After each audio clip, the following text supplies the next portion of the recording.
Eco ಆಗ್ತಾ ಇದೆಯಾ ಈಗ? ಮೈಕ್ ಬೇಡವಾ?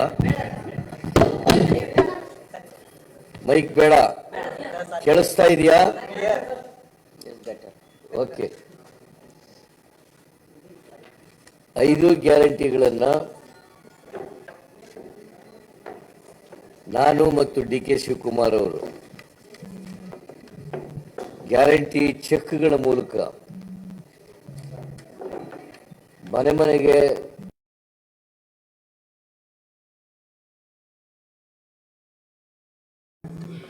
ತಲುಪಿಸ್ತಕ್ಕಂಥ ಕೆಲಸವನ್ನು ಮಾಡಿದ್ದು. ಆ ಗ್ಯಾರಂಟಿ ಚೆಕ್ಗಳಿಗೆ ನಾನು ಡಿ ಕೆ ಶಿವಕುಮಾರ್ ಇಬ್ಬರು ಕೂಡ ಸಹಿ ಮಾಡಿದ್ದು.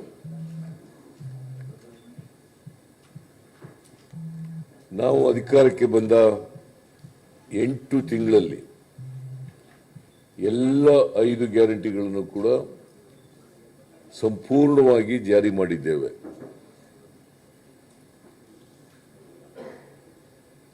ನಾವು ಮೇ 20ನೇ ತಾರೀಕು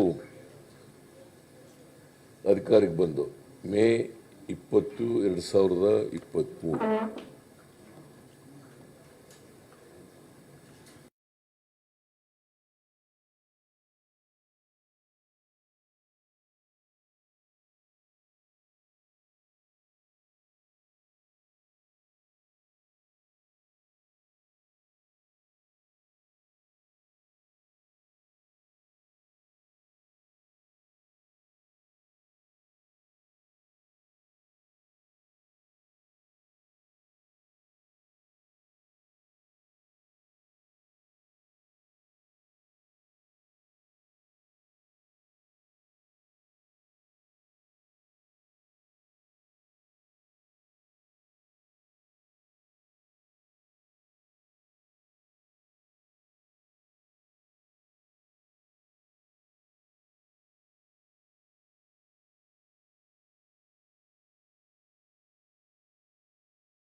2013ರಿಂದ 2018ವರೆಗೆ ಮುಖ್ಯಮಂತ್ರಿ ಆಗಿರುವಾಗ ಬಡವರಿಗೆ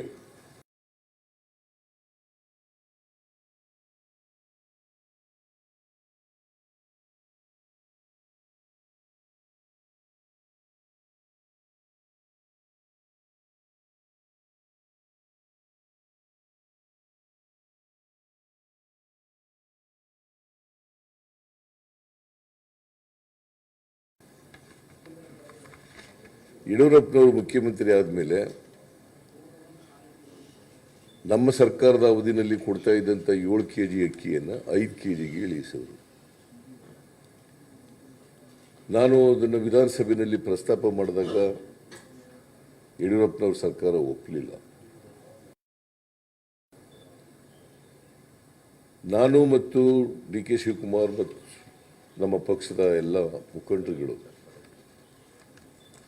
ಚುನಾವಣಾ ಸಂದರ್ಭದಲ್ಲಿ ಪ್ರವಾಸ ಮಾಡ್ತಾ ಇದ್ದಂಥ ಸಂದರ್ಭದಲ್ಲಿ ಬಹಳ ಜನ ಬಡವರು ನಮಗೆ 5 kg ಅಕ್ಕಿ ಸಾಲಲ್ಲ, ಇನ್ನೂ ಜಾಸ್ತಿ ಕೊಡಬೇಕು ಅಂತೇಳಿ ನಮ್ಮನ್ನು ಭೇಟಿ ಮಾಡಿ ಮನವಿ ಮಾಡಿದ್ರು. ಅದಕ್ಕೋಸ್ಕರ ನಾವು 5 kg ಈಗ ಕೊಡ್ತಾ ಇದ್ದಾರೆ. ಅದ್ರ ಜೊತೆಗೆ ಇನ್ನೂ 5 kg ಜಾಸ್ತಿ ಕೊಡ್ತೀವಿ, ನಾವು 10 kg ಅಕ್ಕಿ ಕೊಡ್ತೀವಿ ಅಂತ ಹೇಳಿದ್ರು.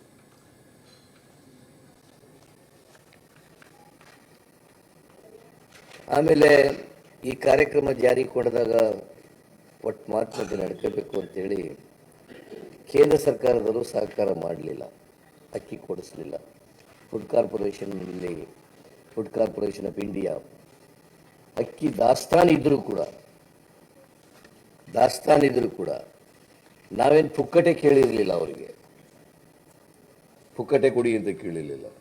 ನೀವೆಷ್ಟು 1 kg ಬೆಲೆ ನಿಗದಿ ಮಾಡ್ತೀರಿ ಅಷ್ಟನ್ನು ಕೊಡಲಿಕ್ಕೆ ನಾವು ತಯಾರಾಗಿದ್ದೀವಿ ಅಂತ ಹೇಳಿದ್ರು. ಮೊದಲು ಕೊಡ್ತೀವಿ ಅಂತ ಒಪ್ಕೊಂಡ್ರು, ಆಮೇಲೆ ಕೇಂದ್ರ ಸರ್ಕಾರದ ಕೊಡಬೇಡ ಅಂತ ಹೇಳಿದ್ರು, ಹಾಗಾಗಿ ಕೊಡಲಿಲ್ಲ ಅವರು. ಅದಕ್ಕೋಸ್ಕರ ಅಕ್ಕಿ ಎಲ್ಲೂ ಮಾರುಕಟ್ಟೆಯಲ್ಲಿ ಸಿಗದೇ ಇದ್ದರಿಂದ ನಾವು ಅಕ್ಕಿ ಬದಲಿಗೆ ಹಣ ಕೊಡಬೇಕು ಅಂತ ತೀರ್ಮಾನ ಮಾಡೋದು. ಫುಡ್ ಕಾರ್ಪೊರೇಷನ್ ಆಫ್ ಇಂಡಿಯಾದವರು 1 kg ಅಕ್ಕಿಗೆ 34 ರೂಪಾಯಿನಂತೆ ನಮಗೆ ಕೊಡ್ತಾ ಇದ್ರು. ಅದರಂತೆ ಒಬ್ಬರಿಗೆ 5 kgಗೆ 34 ರೂಪಾಯಿನಂತೆ 170 ರೂಪಾಯಿ ಕೊಡೋದು ಅಂತೇಳಿ ತೀರ್ಮಾನ ಮಾಡಿದ. ಪ್ರತಿಯೊಬ್ಬರಿಗೆ ಜುಲೈ ತಿಂಗಳಿಂದ 170 ರೂಪಾಯಿ ಕೊಡೋದು ಅಂತೇಳಿ ತೀರ್ಮಾನ ಮಾಡಿ ಅದನ್ನು ಕೊಡಲಿಕ್ಕೆ ಪ್ರಾರಂಭ ಮಾಡಿದೆ. ಆಮೇಲೆ ಗೃಹ ಜ್ಯೋತಿ ಅಂತೇಳಿ ಗುಲ್ಬರ್ಗದಲ್ಲಿ ಇದಕ್ಕೆ ಚಾಲನೆಯನ್ನು ಕೊಟ್ಟರು. ಗುಲ್ಬರ್ಗದಲ್ಲಿ ಚಾಲನೆ ಕೊಟ್ಟು ಅದು ಕೂಡ ಜುಲೈ ತಿಂಗಳಿಂದ ಪ್ರಾರಂಭ ಮಾಡೋದು. ಆಗಸ್ಟ್ ತಿಂಗಳಿಂದ ಬಿಲ್ ಬಂತು, ಕರೆಂಟ್ ಬಿಲ್. ಸುಮಾರು 200 ಯೂನಿಟ್ವರೆಗೆ ಯಾರು ವಿದ್ಯುತ್ತನ್ನು ಬಳಸ್ತಾರೆ ಅವರೆಲ್ಲರಿಗೂ ಕೂಡ ಫ್ರೀ, ಕರೆಂಟ್ ಬಿಲ್ ಕಟ್ಟಾಗಿಲ್ಲ. ಅದು ಸುಮಾರು 1,60,00,000 ಜನರಿಗೆ ಫ್ರೀಯಾಗಿ ವಿದ್ಯುತ್ತನ್ನು ಕೊಡ್ತಾ ಇದ್ದೀವಿ. ಸುಮಾರು 92%ಗೂ ಹೆಚ್ಚು ಜನ ಈ 200 ಯೂನಿಟ್ ಒಳಗಡೆ ವಿದ್ಯುತ್ ಬಳಸ್ತಕ್ಕಂಥವ್ರು. ಅವರಿಗೆ ಸಹಾಯ ಮಾಡಲಿಕ್ಕೆ ಕರೆಂಟನ್ನು ಫ್ರೀಯಾಗಿ ಕೊಡ್ತಾ ಇದ್ದೀವಿ. ಇದು 3ನೇ ಯೋಜನೆ, ಗ್ಯಾರಂಟಿ ಯೋಜನೆ. 4ನೇ ಗ್ಯಾರಂಟಿ ಯೋಜನೆ ಸುಮಾರು 1,21,00,000 ಕುಟುಂಬದ ಯಜಮಾನಿಗೆ 2,000 ರೂಪಾಯಿ ತಿಂಗಳಿಗೆ. ಯಾಕಂತಂದರೆ ಬಡವ್ರ ಕೈನಲ್ಲಿ ಕೊಂಡ್ಕೊಳ್ತಕ್ಕಂಥ ಶಕ್ತಿ ಹೆಚ್ಚು ಮಾಡಬೇಕು, ಬಡವ್ರ ಕೈನಲ್ಲಿ ದುಡ್ಡು ಇರಬೇಕು. ಕೊಂಡ್ಕೊಳ್ತಕ್ಕಂಥ ಈ ಶಕ್ತಿ ಹೆಚ್ಚು ಮಾಡಬೇಕಾದ್ರೆ ಅವರಿಗೆ ದುಡ್ಡು ಕೊಡಬೇಕು ಅಂತೇಳಿ 2,000 ರೂಪಾಯಿ ನೇರವಾಗಿ ಅವ್ರ ಅಕೌಂಟ್ಗೆ ಹಾಕ್ತಕ್ಕಂಥ ಕೆಲಸವನ್ನು ಮಾಡಬೇಕು. ಇದು ಮೈಸೂರಿನಲ್ಲಿ ಚಾಲನೆ ಆಯಿತು. ಆಗಸ್ಟ್ ತಿಂಗಳಿಂದ ಇದು ಜಾರಿಗೆ ಬರ್ತಕ್ಕಂಥ ಈ ಕಾರ್ಯಕ್ರಮವನ್ನು ಜಾರಿಗೆ ಕೊಟ್ಟು, ಆಮೇಲೆ ಯುವ ನಿಧಿ ಕಾರ್ಯಕ್ರಮ ಇದು ಶಿವಮೊಗ್ಗದಲ್ಲಿ ಇದಕ್ಕೆ ಚಾಲನೆ ಕೊಟ್ಟು ಜನವರಿ ತಿಂಗಳಲ್ಲಿ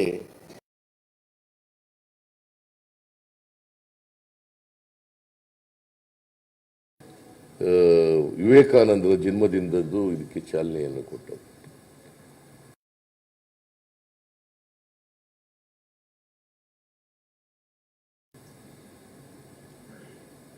ಯಾರು 22-23ರಲ್ಲಿ ಪಾಸ್ ಆಗಿದ್ದಾರೆ, 6 ತಿಂಗಳಲ್ಲಿ ಕೆಲಸ ಸಿಕ್ಕಿರಲ್ಲ, ಅವರಿಗೆ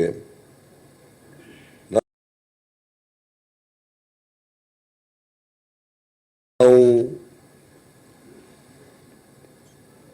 ನಿರುದ್ಯೋಗಿ ಪದವೀಧರರಿಗೆ 2 ವರ್ಷದವರೆಗೆ ತಿಂಗಳಿಗೆ 3,000 ರೂಪಾಯಿ, ನಿರುದ್ಯೋಗಿ ಡಿಪ್ಲೊಮಾ ಹೋಲ್ಡರ್ಸ್ಗೆ ತಿಂಗಳಿಗೆ 1,500 ರೂಪಾಯಿ ಕೊಡ್ತಕ್ಕಂಥದ್ದನ್ನು ನಾವು ಚುನಾವಣಾ ಪೂರ್ವದಲ್ಲಿ ಭರವಸೆ ಕೊಟ್ಟಿದ್ದೋ ಅದರಂತೆ ಅದನ್ನು ಜಾರಿ ಮಾಡ್ತಕ್ಕಂಥದ್ದು ಮಾಡೋದು. 2 ವರ್ಷದ ಒಳಗಡೆ ಯಾಕೆ 2 ವರ್ಷ ನಿಗದಿ ಮಾಡಿದ್ದೀವಿ ಅಂತಂದರೆ 2 ವರ್ಷದ ಒಳಗಡೆ ನಾವು ಅವರಿಗೆ ಸ್ಕಿಲ್ ಡೆವಲಪ್ಮೆಂಟ್ ಟ್ರೈನಿಂಗ್ ಕೂಡ ಕೊಡ್ತೀವಿ. ಉಚಿತವಾಗಿ ಸ್ಕಿಲ್ ಡೆವಲಪ್ಮೆಂಟ್ ಟ್ರೈನಿಂಗ್ ಕೂಡ ಕೊಡ್ತೀವಿ. ಆ ಸ್ಕಿಲ್ ಡೆವಲಪ್ಮೆಂಟ್ ಟ್ರೈನಿಂಗ್ ಕೊಟ್ಟು ಅವರಿಗೆ ಉದ್ಯೋಗ ಸಿಗಬೇಕು. ಯಾಕಂದರೆ ಮಾರುಕಟ್ಟೆಯಲ್ಲಿ ಯಾವುದಕ್ಕೆ ಡಿಮ್ಯಾಂಡ್ ಇದೆ, ಯಾವ ಕೆಟಗರಿಗೆ ಡಿಮ್ಯಾಂಡ್ ಇದೆ ಅಂತ ಟ್ರೈನಿಂಗನ್ನು ಕೊಟ್ಟು ಅವರಿಗೆ ಕೆಲಸ ಸಿಕ್ಕ ರೀತಿ ಮಾಡ್ತಕ್ಕಂಥ ಕೆಲಸ ಮಾಡ್ತೀವಿ. ಸೊ ಹೀಗೆ ಕರ್ನಾಟಕದ ಕನ್ನಡಿಗರಿಗೆ 5 ಗ್ಯಾರಂಟಿಗಳನ್ನು ನಾವು ಅಧಿಕಾರಕ್ಕೆ ಬಂದ 8 ತಿಂಗಳಲ್ಲಿ ಜಾರಿ ಮಾಡಿದ್ದೀವಿ. ಜನರಿಗೆ ನಮ್ಮ ಮೇಲೆ ನಂಬಿಕೆ ಬಂದಿದೆ, ವಿಶ್ವಾಸ ಬಂದಿದೆ. ಕಾಂಗ್ರೆಸ್ ಸರ್ಕಾರ ಕರ್ನಾಟಕದಲ್ಲಿ ನುಡಿದಂತೆ ನಡೆದಿದೆ, ಕೊಟ್ಟ ಮಾತಿನಂತೆ ನಡ್ಕೊಂಡಿದೆ. ಹಿಂದೆನೂ ಕೂಡ ನಾವು ನಡ್ಕೊಂಡಿದ್ದೋ. 2013ರಿಂದ 2018ರವರೆಗೆ ನಾವು ಅಧಿಕಾರದಲ್ಲಿದ್ದಾಗ 165 ಗ್ಯಾರಂಟಿಗಳಲ್ಲಿ 158 ಭರವಸೆಗಳನ್ನು ಈಡೇರಿಸಿದ್ದವು. ಅದ್ರ ಜೊತೆಗೆ 30 ಹೊಸ ಕಾರ್ಯಕ್ರಮಗಳನ್ನು ಕೂಡ ಜಾರಿ ಮಾಡಿದ್ದು. ಅದರ ಆಧಾರದ ಮೇಲೆ ಜನ ನಮ್ಮ ಮೇಲೆ ವಿಶ್ವಾಸ ಬಂದಿದೆ, ನಂಬಿಕೆ ಬಂದಿದೆ. ಕಾಂಗ್ರೆಸ್ ಸರ್ಕಾರ ಕೊಟ್ಟ ಮಾತಿನಂತೆ ನಡೀತದೆ ಅಂತೇಳಿ 44,000 ಕೋಟಿ ರೂಪಾಯಿ ಖರ್ಚಾಗಿದೆ. ಇವತ್ತಿನವರೆಗೆ 44,000 ಕೋಟಿ ರೂಪಾಯಿ ಖರ್ಚಾಗಿದೆ. ಸುಮಾರು 23-24ರಲ್ಲಿ 36,000 ಕೋಟಿ ರೂಪಾಯಿನಷ್ಟು ಖರ್ಚಾಗಿದೆ. 36,000 ಕೋಟಿ ರೂಪಾಯಿನಷ್ಟು ಖರ್ಚಾಗಿದೆ. ಬಿಜೆಪಿಯವರು ನಮ್ಮ ಮೇಲೆ ಸುಳ್ಳು ಆರೋಪಗಳನ್ನು ಮಾಡ್ತಾರೆ. ಮೊದಲು ಈ ಗ್ಯಾರಂಟಿಗಳನ್ನು ನಾವು ವಾಗ್ದಾನ ಮಾಡಿದಾಗ, ಘೋಷಣೆ ಮಾಡಿದಾಗ ಇವ್ರು ಮಾಡೋಕ್ಕಾಗಲ್ಲ ಅಂತ ಹೇಳಿದ್ರು. ಈ ಗ್ಯಾರಂಟಿಗಳನ್ನು ಜಾರಿ ಮಾಡೋಕ್ಕಾಗಲ್ಲ ಅಂತ ಹೇಳಿದ್ರು. ಮಾಡಿದ್ರೆ ರಾಜ್ಯ ಆರ್ಥಿಕವಾಗಿ ದಿವಾಳಿಯಾಗ್ಬಿಡ್ತದೆ ಅಂತ ಹೇಳಿದ್ರು. ಆಮೇಲೆ 2ನೇ ಸಾರಿ ಏನು ಹೇಳಿದ್ರು ಅಂತಂದ್ರೆ ಅಭಿವೃದ್ಧಿ ಕೆಲಸಗಳೆಲ್ಲ ನಿಂತು ಹೋಯ್ತವೆ, ಟ್ರೆಜರಿ ಖಾಲಿ ಆಗ್ಬಿಡ್ತದೆ ಅಂತ ಹೇಳಿದ್ರು. 3ನೇ ಸಾರಿ ಏನು ಹೇಳ್ತಾವ್ರೆ ಅಂತಂದ್ರೆ ಇವು ಪಾರ್ಲಿಮೆಂಟ್ ಚುನಾವಣೆವರೆಗೆ ಮಾತ್ರ ನಡೀತವೆ, ಆಮೇಲೆ ನಿಂತು ಹೋಗ್ತದೆ. ನೀವೆಲ್ಲ 24-25 ಬಜೆಟ್ ನೋಡಿರ್ಬೋದು. 24-25 ಬಜೆಟ್ನಲ್ಲಿ ಸುಮಾರು ಒಂದು ವರ್ಷಕ್ಕೆ 56,000 ಕೋಟಿ ರೂಪಾಯಿ ಖರ್ಚಾಗ್ಬೋದು ಅಂತ ಅಂದಾಜು ಮಾಡಿದ್ದೀವಿ. ಈಗಾಗಲೇ ಬಜೆಟ್ನಲ್ಲಿ 52,009 ಕೋಟಿ ರೂಪಾಯಿಗಳನ್ನು ಇಟ್ಟಿದ್ದೀವಿ. ಆಮೇಲೆ ಅಭಿವೃದ್ಧಿ ಕೆಲಸಗಳಿಗೆ 68,000 ಕೋಟಿ ರೂಪಾಯಿಗಳನ್ನು ಇಟ್ಟಿದ್ದೀವಿ. ಒಟ್ಟಾರೆ ಗ್ಯಾರಂಟಿ ಯೋಜನೆಗಳಿಗೆ ಮತ್ತು ಅಭಿವೃದ್ಧಿ ಯೋಜನೆಗಳಿಗೆ 2024-25 ಬಜೆಟ್ನಲ್ಲಿ 1,20,000 ಕೋಟಿ ರೂಪಾಯಿಯನ್ನು ಇಟ್ಟಿದೆ. ಎಲ್ಲೂ ಕೂಡ ಕ್ಯಾಪಿಟಲ್ ಎಕ್ಸ್ಪೆಂಡಿಚರ್ಗೆ ಕಡಿಮೆ ಆಗದ ರೀತಿ ನೋಡ್ಕೊಂಡಿದ್ದೀವಿ. ಯಾಕಂದರೆ ಕರ್ನಾಟಕದ ಅಭಿವೃದ್ಧಿ ಆಗಬೇಕು, ಅಭಿವೃದ್ಧಿ ಕೆಲಸಗಳಾಗಬೇಕು ಅಂಥೇಳಿ ಕ್ಯಾಪಿಟಲ್ ಎಕ್ಸ್ಪೆಂಡಿಚರು 23-24, 22-23 ಅದಕ್ಕಿಂತ ಹೆಚ್ಚು ಹಣವನ್ನು ನಾವು 24-25ನೇ ಬಜೆಟ್ನಲ್ಲಿ ಘೋಷಣೆ ಮಾಡಿದ್ದೀವಿ. ನಮ್ಮ ಬಜೆಟ್ ಗಾತ್ರ 3,71,000 ಕೋಟಿ. 3,71,000 ಕೋಟಿ. ಬಸವರಾಜ ಬೊಮ್ಮಾಯಿ ಮಂಡಿಸಿದಂಥ ಬಜೆಟ್ 23-24 ಮಂಡಿಸಿದಂಥ ಬಜೆಟ್ 3,09,000 ಕೋಟಿ. ನಾವು ಮಂಡಿಸಿರ್ತಕ್ಕಂಥದ್ದು 3,71,000 ಕೋಟಿ. ಅದರಿಂದ ಈ ಬಿಜೆಪಿಯವರು ಮಾಡ್ತಾ ಇರ್ತಕ್ಕಂಥ ಆರೋಪಗಳು ಎಲ್ಲವೂ ಕೂಡ ಸುಳ್ಳು ಆರೋಪಗಳು. ಜನರನ್ನು ತಪ್ಪುದಾರಿಗಳಿಲಿಕ್ಕೆ, ನಮ್ಮ ಮೇಲೆ ವಿಶ್ವಾಸ ಕಡಿಮೆ ಆಗಲಿ ಅಂತ ಹೇಳಲಿಕ್ಕೆ ಈ ಗ್ಯಾರಂಟಿಗಳನ್ನು ಒಂದು ಸಾರಿ ಹೇಳಿದ್ರು ಜಾರಿ ಮಾಡೋಕ್ಕೆ ಸಾಧ್ಯನೇ ಇಲ್ಲ ಅಂತ, ಇನ್ನೊಂದು ಸಾರಿ ಹೇಳಿದ್ರು ಖಜಾನೆ ಖಾಲಿ ಆಗಿಬಿಡ್ತದೆ, ಅಭಿವೃದ್ಧಿ ಕೆಲಸಗಳೆಲ್ಲ ನಿಂತೋಯ್ತವೆ ಅಂತೇಳಿ, ಮೂರನೇ ಸಾರಿ ಹೇಳಿದ್ರು ಚುನಾವಣೆಯವರಿಗೆ ಮಾತ್ರ ಮಾಡ್ತಾರೆ, ಚುನಾವಣೆ ಆಗ. ನಾವು ಈ ಗ್ಯಾರಂಟಿ ಯೋಜನೆಗಳು ನಿರಂತರ. ಯಾಕಂತಂದ್ರೆ ಬಿಜೆಪಿಯವರಿಗೆ ಗ್ಯಾರಂಟಿ ಯೋಜನೆಗಳು ಕಂಡ್ರೆ ಆಗಲ್ಲ, ಗ್ಯಾರಂಟಿ ಯೋಜನೆಗಳು ಕಂಡ್ರೆ ಆಗಲ್ಲ. ಅವು ಏನಾದ್ರು ಮಾಡಿ ನಿಲ್ಲಿಸಬೇಕು ಅಂತಕ್ಕಂಥದ್ದು ಅವರ ಹುನ್ನಾರ. ಯಾಕಂತಂದ್ರೆ ಬಿಜೆಪಿಯವರು ಬಡವರು, ರೈತರು, ಮಹಿಳೆ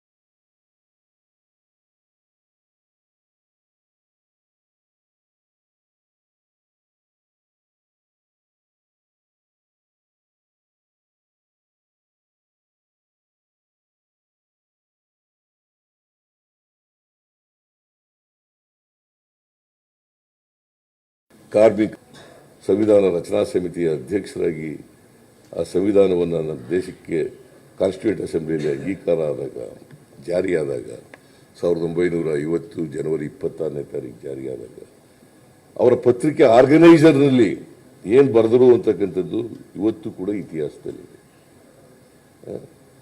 ಇತಿಹಾಸದಲ್ಲಿದೆ. ಅದಾದಮೇಲೆ ಸಾವರ್ಕರ್ ಏನು ಹೇಳಿದ್ರು, ಗುರೂಜಿ ಏನು ಹೇಳಿದ್ರು, ಇವೆಲ್ಲವೂ ಕೂಡ ಇತಿಹಾಸದಲ್ಲಿ ದಾಖಲಾಗಿದ್ದಾವೆ. ಆಮೇಲೆ ಇವರ ಲೀಡರ್ಗಳು ಸಂವಿಧಾನದ ಬಗ್ಗೆ ಏನೇನು ಮಾತಾಡಿದ್ದಾರೆ, ಸಂವಿಧಾನ ಬದಲಾವಣೆ ಮಾಡ್ತೀವಿ ಅಂತೆಲ್ಲ ಹೇಳಿದ್ದಾರೆ.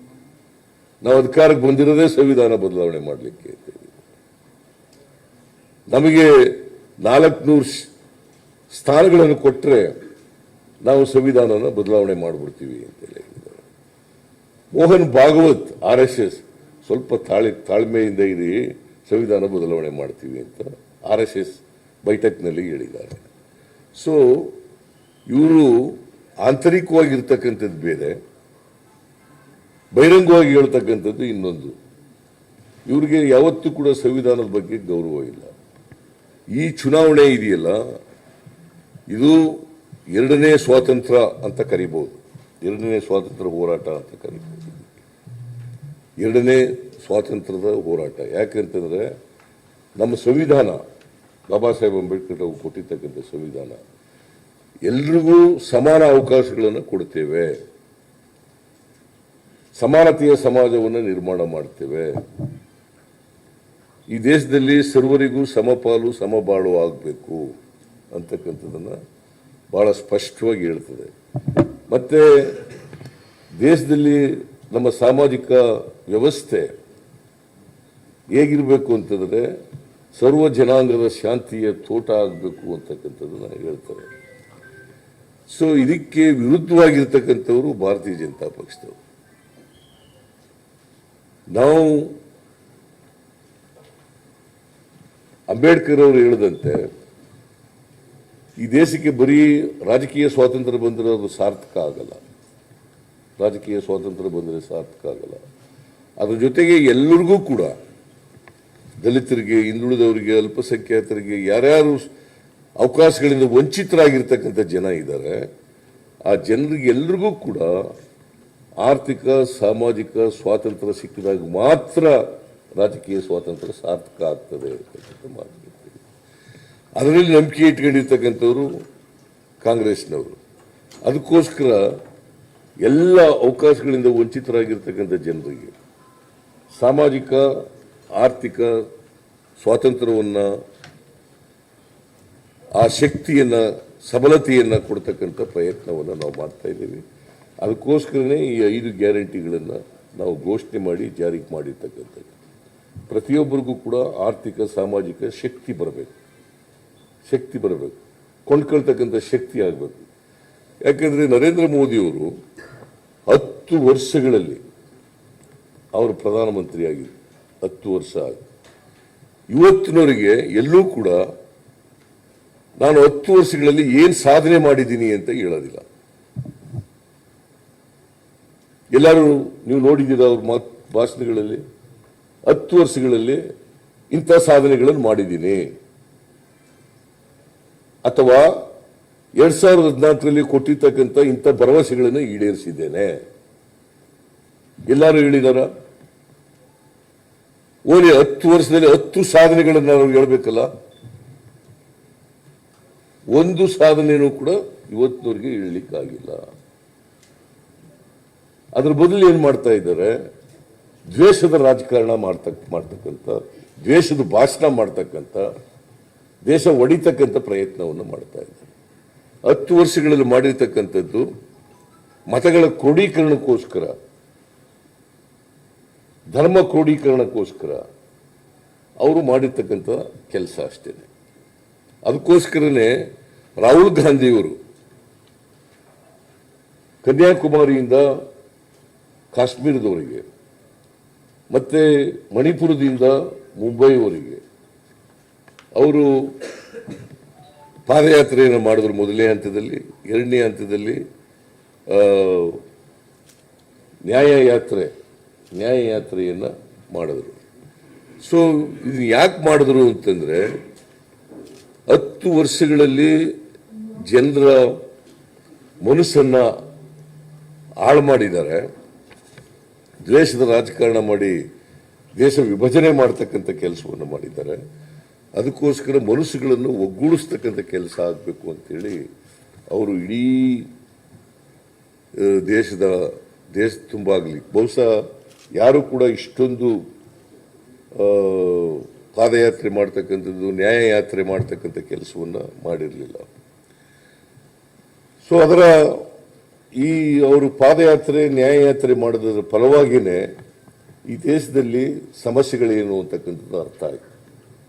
ಆ ಸಮಸ್ಯೆಗಳಿಗೆ ಪರಿಹಾರ ಏನು ಕೊಡಬೇಕು ಅಂತಕ್ಕಂಥದ್ದನ್ನು ಕೂಡ ಯೋಚನೆ ಮಾಡಿ ಇವತ್ತು ಕಾಂಗ್ರೆಸ್ ಪಕ್ಷ ಕೇಂದ್ರದಲ್ಲಿ ಅಧಿಕಾರಕ್ಕೆ ಬಂದರೆ ಏನು ಮಾಡ್ತೀವಿ ಅಂತಕ್ಕಂಥದ್ದನ್ನು ಕೂಡ ಹೇಳಿದ್ದಾರೆ.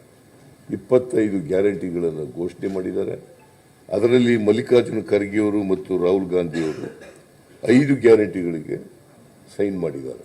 ಸೈನ್ ಮಾಡಿ ಎಲ್ಲ ಕಡೆ ಹಂಚತಕ್ಕಂಥ ಕೆಲಸವನ್ನು ಮಾಡಿದ್ದಾರೆ. ನಾವು ಒಬ್ಬ ಮಹಿಳೆಗೆ, ಮನೆ ಯಜಮಾನಿಗೆ ತಿಂಗಳಿಗೆ 2,000 ರೂಪಾಯಿ ಕೊಟ್ಟರೆ ಅವರು ಒಂದು ವರ್ಷಕ್ಕೆ 1 ಲಕ್ಷ ಕೊಡ್ತೀವಿ ಅಂತ ಹೇಳಿದ್ದಾರೆ. ಒಂದು ಬಡ ಕುಟುಂಬದ ಐ ಆಮ್ ಅಂಡರ್ಲೈನಿಂಗ್ ದಿಸ್, ಬಡ ಕುಟುಂಬದ ಮಹಿಳೆಗೆ 1 ಲಕ್ಷ ರೂಪಾಯಿ ಕೊಡ್ತೀವಿ ಅಂತ ಹೇಳಿದ್ದಾರೆ. ಮತ್ತೆ ಯುವ ನ್ಯಾಯ ಅಂತೇಳಿ ಇದು ಮಹಾಲಕ್ಷ್ಮಿ ಅಂತ ಕರೆದಿದ್ದಾರೆ ಈ ಪ್ರೋಗ್ರಾಮ್. ಯುವ ನ್ಯಾಯ ಅಂತೇಳಿ ನಿರುದ್ಯೋಗಿ ಯುವಕರಿಗೆ, ಯುವತಿಯರಿಗೆ 1 ಲಕ್ಷ ರೂಪಾಯಿ ಅಪ್ರೆಂಟಿಸ್ಶಿಪ್ ಕೊಡ್ತಾರೆ ಮಾಡಿದ್ದಾರೆ. ಆಮೇಲೆ ರೈತರು ಅನೇಕ ತಿಂಗಳುಗಳಿಂದ ಹೋರಾಟ ಮಾಡ್ತಾ ಇದ್ದಾರೆ. ನಾವು ಬೆಳೆದಂಥ ಬೆಳೆಗಳಿಗೆ ನ್ಯಾಯಯುತವಾದಂಥ ಬೆಲೆ ಕೊಡಿ, ಸ್ವಾಮಿನಾಥನ್ ವರದಿಯನ್ನು ಜಾರಿ ಮಾಡಿ, ಸಾಲ ಮನ್ನಾ ಮಾಡಿ ಅಂತೇಳಿ ರೈತರ ಭಾವನೆಗಳನ್ನು ಮನ್ನಿಸಬೇಕು ಅಂತೇಳಿ ರೈತರಿಗೆ ಸಹಾಯ ಮಾಡಬೇಕು ಅಂತೇಳಿ ಇವತ್ತು ರೈತ ನ್ಯಾಯ ಅಂತಕ್ಕಂಥ ಹೆಸರಿನಲ್ಲಿ ರೈತರು ಮಾಡಿರ್ತಕ್ಕಂಥ ಸಾಲವನ್ನು ಮನ್ನಾ ಮಾಡ್ತಕ್ಕಂಥದ್ದನ್ನು ತೀರ್ಮಾನ ಮಾಡ್ತಾ ಇದ್ದಾರೆ. ಅದು ಅಧಿಕಾರಕ್ಕೆ ಬಂದರೆ ಕಾಂಗ್ರೆಸ್ ರೈತರ ಸಾಲ ಮನ್ನಾ ಮಾಡಿ ಯಾವತ್ತೂ ಕೂಡ ನರೇಂದ್ರ ಮೋದಿಯವರು ಇವತ್ತಿನವರೆಗೆ ₹1 ರೈತರ ಸಾಲ ಮನ್ನಾ ಮಾಡಿಲ್ಲ. ಅನೇಕ ಸಾರಿ ರೈತರು ಒತ್ತಾಯ ಮಾಡಿದ್ರು ಕೂಡ ಮಾಡಲಿಲ್ಲ. ಸ್ವಾಮಿನಾಥನ್ ವರದಿಯನ್ನು ಜಾರಿ ಮಾಡ್ತೀವಿ ಅಂತೇಳಿ ಮಾಡಲಿಲ್ಲ. ಯಾಕಂದ್ರೆ ಸ್ವಾಮಿನಾಥನ್ ವರದಿ ಏನು ಹೇಳ್ತದೆ ಅಂತಂದ್ರೆ ಎಷ್ಟು ವ್ಯವಸಾಯಕ್ಕೆ ಖರ್ಚಾಗ್ತದೆ ಅದ್ರ ಮೇಲೆ 50% ಕೊಡಬೇಕು ಅಂತ ಹೇಳ್ತದೆ. ಎಷ್ಟು ವ್ಯವಸಾಯಕ್ಕೆ ಈಗ ₹1,00,000 ವ್ಯವಸಾಯಕ್ಕೆ ಖರ್ಚಾದ್ರೆ ₹1,50,000 ಸಿಕ್ಕಾಗ ಮಾಡಬೇಕು. ಬೆಳೆಗೆ ಅವ್ರು ಬೆಳೆದಂಥ ಬೆಳೆಗಳಿಗೆ ₹1,50,000 ಸಿಕ್ಕಾಗ ಮಾಡಬೇಕು ಅಂತ ಹೇಳ್ತದೆ. ಅದನ್ನು ಮಾಡಲಿಲ್ಲ. ಆಮೇಲೆ MSP ಕೊಡುವಾಗ ಅದನ್ನು ಕಾನೂನು ಚೌಕಟ್ಟಿಗೆ ತರಬೇಕು ಅಂತ ಹೇಳ್ತಾರೆ. ಅದನ್ನು ಕೂಡ ಮಾಡಲಿಲ್ಲ. ಇವ್ರು ಸಾಲ ಯಾರದು ಮನ್ನಾ ಮಾಡಿದ್ರಪ್ಪ ಅಂತಂದ್ರೆ ಅಂಬಾನಿ ಅದಾನಿ ಅಂತ ದೊಡ್ಡ ದೊಡ್ಡ ಕಾರ್ಪೊರೇಟ್ ಬಾಡಿಗಳಿಗೆ 16 ಲಕ್ಷ ಕೋಟಿ ಸಾಲ ಮನ್ನಾ ಮಾಡಿದ್ರು. ರೈತರ ಸಾಲ ಮನ್ನಾ ಮಾಡಲಿಲ್ಲ. ನಿಮಗೆ ಆಶ್ಚರ್ಯ ಆಗ್ಬೋದು. ಇವತ್ತು ಕೂಡ ರೆಕಾರ್ಡ್ನಲ್ಲಿದೆ ಅದು. ನಾನು ಯಡಿಯೂರಪ್ಪನವ್ರಿಗೆ ನಾನಲ್ಲ, ಉಗ್ರಪ್ಪನವರು ಯಡಿಯೂರಪ್ಪನವರಿಗೆ ಕೌನ್ಸಿಲ್ನಲ್ಲಿ ಉಗ್ರಪ್ಪ ಅಂತ ನಮ್ಮ ಪಾರ್ಟಿ ಲೀಡ್ರು ಅವರು ಸಾಲ ಮನ್ನಾ ಮಾಡ್ರಿ ಅಂತ ಹೇಳಿದ್ರು. ಯಡಿಯೂರಪ್ಪನವ್ರ ಉತ್ತರ ಏನು ಗೊತ್ತಾ? ನಮ್ಮ ಹತ್ರ ನೋಟ್ ಪ್ರಿಂಟ್ ಮಾಡೋ ಮಿಷಿನ್ ಇಲ್ಲ, ಸಾಲ ಮನ್ನಾ ಮಾಡೋಕ್ಕಾಗಲ್ಲ ಅಂತ ಹೇಳಿದ್ರು. It is on record in the council. So this is the mentality of the Bharatiya Janata party. ನಿಮಗೆ ಯಾರು ಸೂರ್ಯ ಅಂತ ಎಂತವರು ತೇಜಸ್ವಿ ಸೂರ್ಯ ಬೆಂಗಳೂರ ಸೌತ್ ಕಾನ್ಸ್ಟಿಟ್ಯೂನ್ಸಿ MP ಅವ್ರು ಏನಂತ ಹೇಳಿದ್ದಾರೆ ಅಂತಂದ್ರೆ ರೈತರ ಸಾಲ ಮಾಡೋದ್ರಿಂದ ದೇಶಕ್ಕೇನು ಒಳ್ಳೇದಾಗಲ್ಲ. ಅಧಿಕೃತವಾಗಿ ಹೇಳಿರ್ತಕ್ಕಂಥದ್ದು ಇದು. ಅಧಿಕೃತವಾಗಿ ತೇಜಸ್ವಿ ಸೂರ್ಯ ಹೇಳಿರ್ತಕ್ಕಂಥ ಮಾತು. ಅದರಿಂದ ಭಾರತೀಯ ಜನತಾ ಪಕ್ಷದವರಿಗೆ ರೈತರ ಸಾಲ ಮನ್ನಾ ಮಾಡಬಾರದು ಅಂತಕ್ಕಂಥದ್ದು ಅವರ ಹಿಡನ್ ಅಜೆಂಡಾ. ಅದರಿಂದ ರೈತರ ಸಾಲ ಕೂಡ ಮನ್ನಾ ಮಾಡಲಿಲ್ಲ. ಆಮೇಲೆ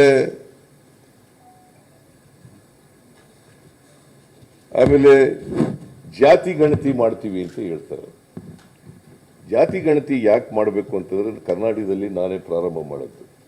ಜಾತಿ ಗಣತಿ ಯಾಕೆ ಮಾಡಬೇಕು ಅಂತಂದ್ರೆ ಯಾರು ಸ್ವಾತಂತ್ರ್ಯ ಬಂದು ಇಷ್ಟು ವರ್ಷಗಳಾದರೂ ಕೂಡ ಇನ್ನೂ ಕೂಡ ಆರ್ಥಿಕವಾಗಿ ಸಾಮಾಜಿಕವಾಗಿ ಯಾರು ಅವಕಾಶಗಳಿಂದ ವಂಚಿತರಾಗಿದ್ದಾರೆ, ಅವ್ರಿಗೆ ಸಾಮಾಜಿಕ ನ್ಯಾಯ, ಆರ್ಥಿಕ ನ್ಯಾಯ, ರಾಜಕೀಯ ನ್ಯಾಯ ಸಿಕ್ಕಿಲ್ಲ. ಅಂಥವರಿಗೆ ಪ್ರಿಫರೆನ್ಷಿಯಲ್ ಟ್ರೀಟ್ಮೆಂಟ್ ಕೊಡಲಿಕ್ಕೋಸ್ಕರ ನಾವು ನಮ್ಮ ಕಾರ್ಯಕ್ರಮಗಳಲ್ಲಿ ಅವರಿಗೆ ಆದ್ಯತೆ ಕೊಡೋದಕ್ಕೋಸ್ಕರ ಈ ಗ್ಯಾರಂಟಿ ಅಗತ್ಯ ಇದೆ. ಯಾಕಂತಂದರೆ ಅವರಿಗೆ ಅವರ ಸಾಮಾಜಿಕ ಪರಿಸ್ಥಿತಿ ಏನು, ಆರ್ಥಿಕ ಪರಿಸ್ಥಿತಿ ಏನು, ಸಾಮಾಜಿಕ ಪರಿಸ್ಥಿತಿ ಏನು, ಆರ್ಥಿಕ ಪರಿಸ್ಥಿತಿ ಏನು, ಆರ್ಥಿಕ ಪರಿಸ್ಥಿತಿ ಏನು ಅಂತ ಗೊತ್ತಾಗಬೇಕು. ನಾವು ಜಾತಿ ಗಣತಿನೇ ಮಾಡದೆ ಹೋದರೆ ಗೊತ್ತಾಗಕ್ಕೆ ಸಾಧ್ಯ ಆಗೋದಿಲ್ಲ. ಅದಕ್ಕೋಸ್ಕರ ಅದನ್ನು ಮಾಡಬೇಕು ಅಂತ ಪಾಲುದಾರಿಕೆ ನ್ಯಾಯ ಅಂತ ಕರೀತಾರೆ ಇದಕ್ಕೆ. ಆಮೇಲೆ ಈ ಶ್ರಮಿಕ ನ್ಯಾಯ ಅಂತ, ಶ್ರಮಿಕ ನ್ಯಾಯ ಇದು ಕೂಡ NREGSನಲ್ಲಿ ಅದರಲ್ಲಿ ತಿಂಗಳಿಗೆ ₹400 ಕೊಡಬೇಕು ಕಾರ್ಮಿಕರಿಗೆ ಅಂತಕ್ಕಂಥದ್ದು ಕೂಡ. ಹೀಗೆ 5 ಗ್ಯಾರಂಟಿಗಳನ್ನು ಮಾಡ್ತಕ್ಕಂಥ ಇದನ್ನು ಕೇಂದ್ರದಲ್ಲಿ ಕಾಂಗ್ರೆಸ್ ಪಕ್ಷ ಅಧಿಕಾರಕ್ಕೆ ಬಂದರೆ ಮಾಡ್ತಕ್ಕಂಥದ್ದು. ಇವೆಲ್ಲವುಗಳ ಬಗ್ಗೆ ಯಾಕಂದರೆ ನಾವು ಕರ್ನಾಟಕದಲ್ಲಿ ಜಾರಿ ಮಾಡಿದ್ದೀವಿ, ತೆಲಂಗಾಣದಲ್ಲೂ ಕೂಡ 6 ಗ್ಯಾರಂಟಿಗಳನ್ನು ಕೊಟ್ಟು 6 ಗ್ಯಾರಂಟಿಗಳು ಅಲ್ಲಿ 5 ಗ್ಯಾರಂಟಿಗಳನ್ನು ಈಗಾಗಲೇ ಜಾರಿ ಮಾಡಿದ್ದಾರೆ. ಅವರು ಅಧಿಕಾರಕ್ಕೆ ಬಂದು 105 ದಿನ ಆಗಿರೋದು, ಅವರು 5 ಗ್ಯಾರಂಟಿಗಳನ್ನು ಜಾರಿ ಮಾಡಿದ್ದಾರೆ.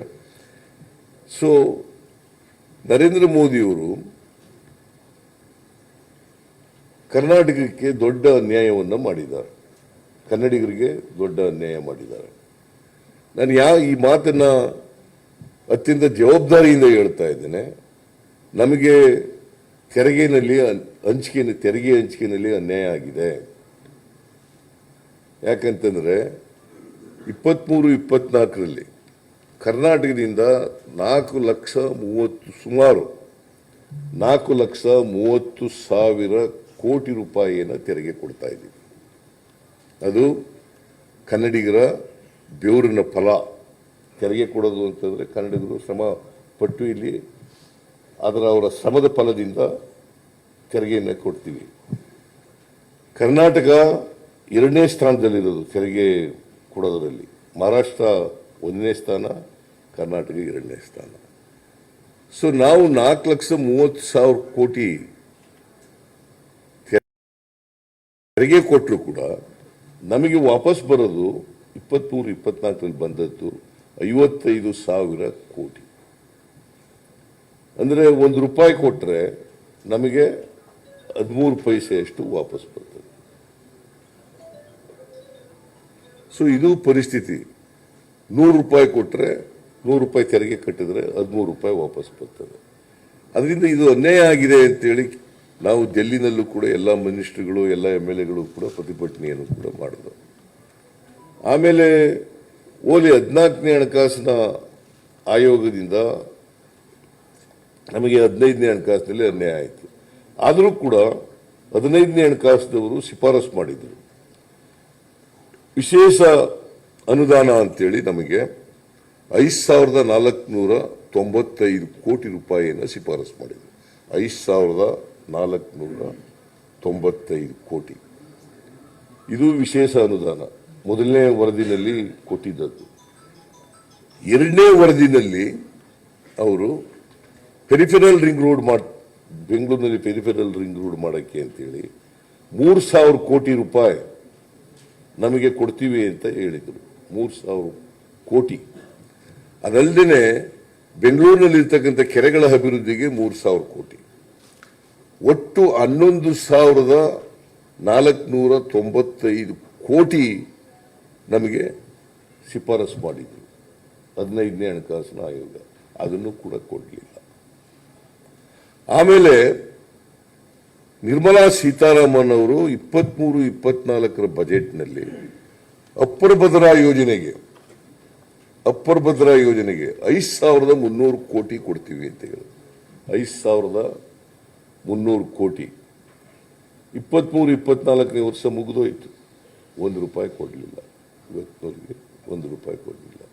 ಬಸವರಾಜ ಬೊಮ್ಮಾಯಿ ಅವರು ಕೂಡ 23-24ರಲ್ಲಿ ಮಂಡಿಸಿದಂಥ ಬಜೆಟ್ನಲ್ಲಿ ಕೇಂದ್ರ ಸರ್ಕಾರಕ್ಕೆ ಅಭಿನಂದನೆಗಳನ್ನು ಹೇಳಿ ನಾವು ರಾಷ್ಟ್ರೀಯ ಯೋಜನೆಯನ್ನು ಆಗಿ ಮಾಡ್ತೀವಿ ಅಪ್ಪರ್ ಭದ್ರಾ ಯೋಜನೆಯನ್ನು, ಅದಕ್ಕೆ 5,300 ಕೋಟಿ ರೂಪಾಯಿ ಕೇಂದ್ರ ಸರ್ಕಾರದಿಂದ ಬಂದೇ ಬರ್ತದೆ ಅಂತೇಳಿ ಅವರು ಕೂಡ ಬಜೆಟ್ನಲ್ಲಿ.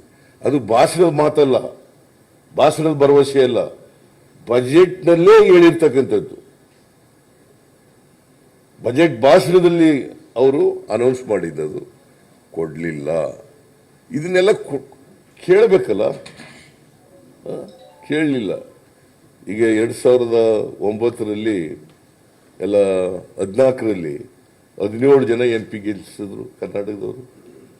2019ರಲ್ಲಿ 25 ಜನ ಗೆಲ್ಲಿಸಿದ್ರು. ಒಬ್ಬರಾದರೂ ಕೂಡ ಕನ್ನಡಿಗರಿಗೆ ಅನ್ಯಾಯ ಆಯಿತು, ಕರ್ನಾಟಕಕ್ಕೆ ಅನ್ಯಾಯ ಆಯಿತು ಅಂತ ಒಂದು ದಿನ ಬಾಯಿ ಬಿಟ್ಟಿದಾರ?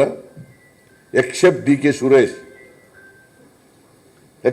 ಕೆ ಸುರೇಶ್ ಒಬ್ರು ಮಾತಾಡಲಿಲ್ಲ. ಕನ್ನಡಿಗರ ಪರವಾಗಿ ಮಾತನಾಡ್ತಕ್ಕಂಥ ಧೈರ್ಯ ತೋರ್ಲಿಕ್ಕೆ ಆಗ್ತಿಲ್ಲ. ಇವರೆಲ್ಲರೂ ಪುಕ್ಕಲ್ತನ ಇವರಿಗೆ. ನರೇಂದ್ರ ಮೋದಿ ಅವರ ಹತ್ರ ಎದುರುಗಡೆ ನಿಂತ್ಕೊಂಡು ಮಾತಾಡಕ್ಕಾಗಲ್ಲ ಇವ್ರ ಕೈಯಲ್ಲಿ. ಸೊ ಇದು 25 ಜನ MP ಗೆಲ್ಸಿದ್ರು ಕೂಡ Karnataka, except D K Suresh, ಬಾಕಿಯವರು ಯಾರು ಕೂಡ ಮಾತಾಡಲಿಲ್ಲ. ಕರ್ನಾಟಕಕ್ಕೆ ದೊಡ್ಡ ಅನ್ಯಾಯ ಆಯಿತು. ಅದ್ರ ಜೊತೆಗೆ ಬರಗಾಲ ಬಂತು. ಕರ್ನಾಟಕದಲ್ಲಿ ಬರಗಾಲ ಬಂತು.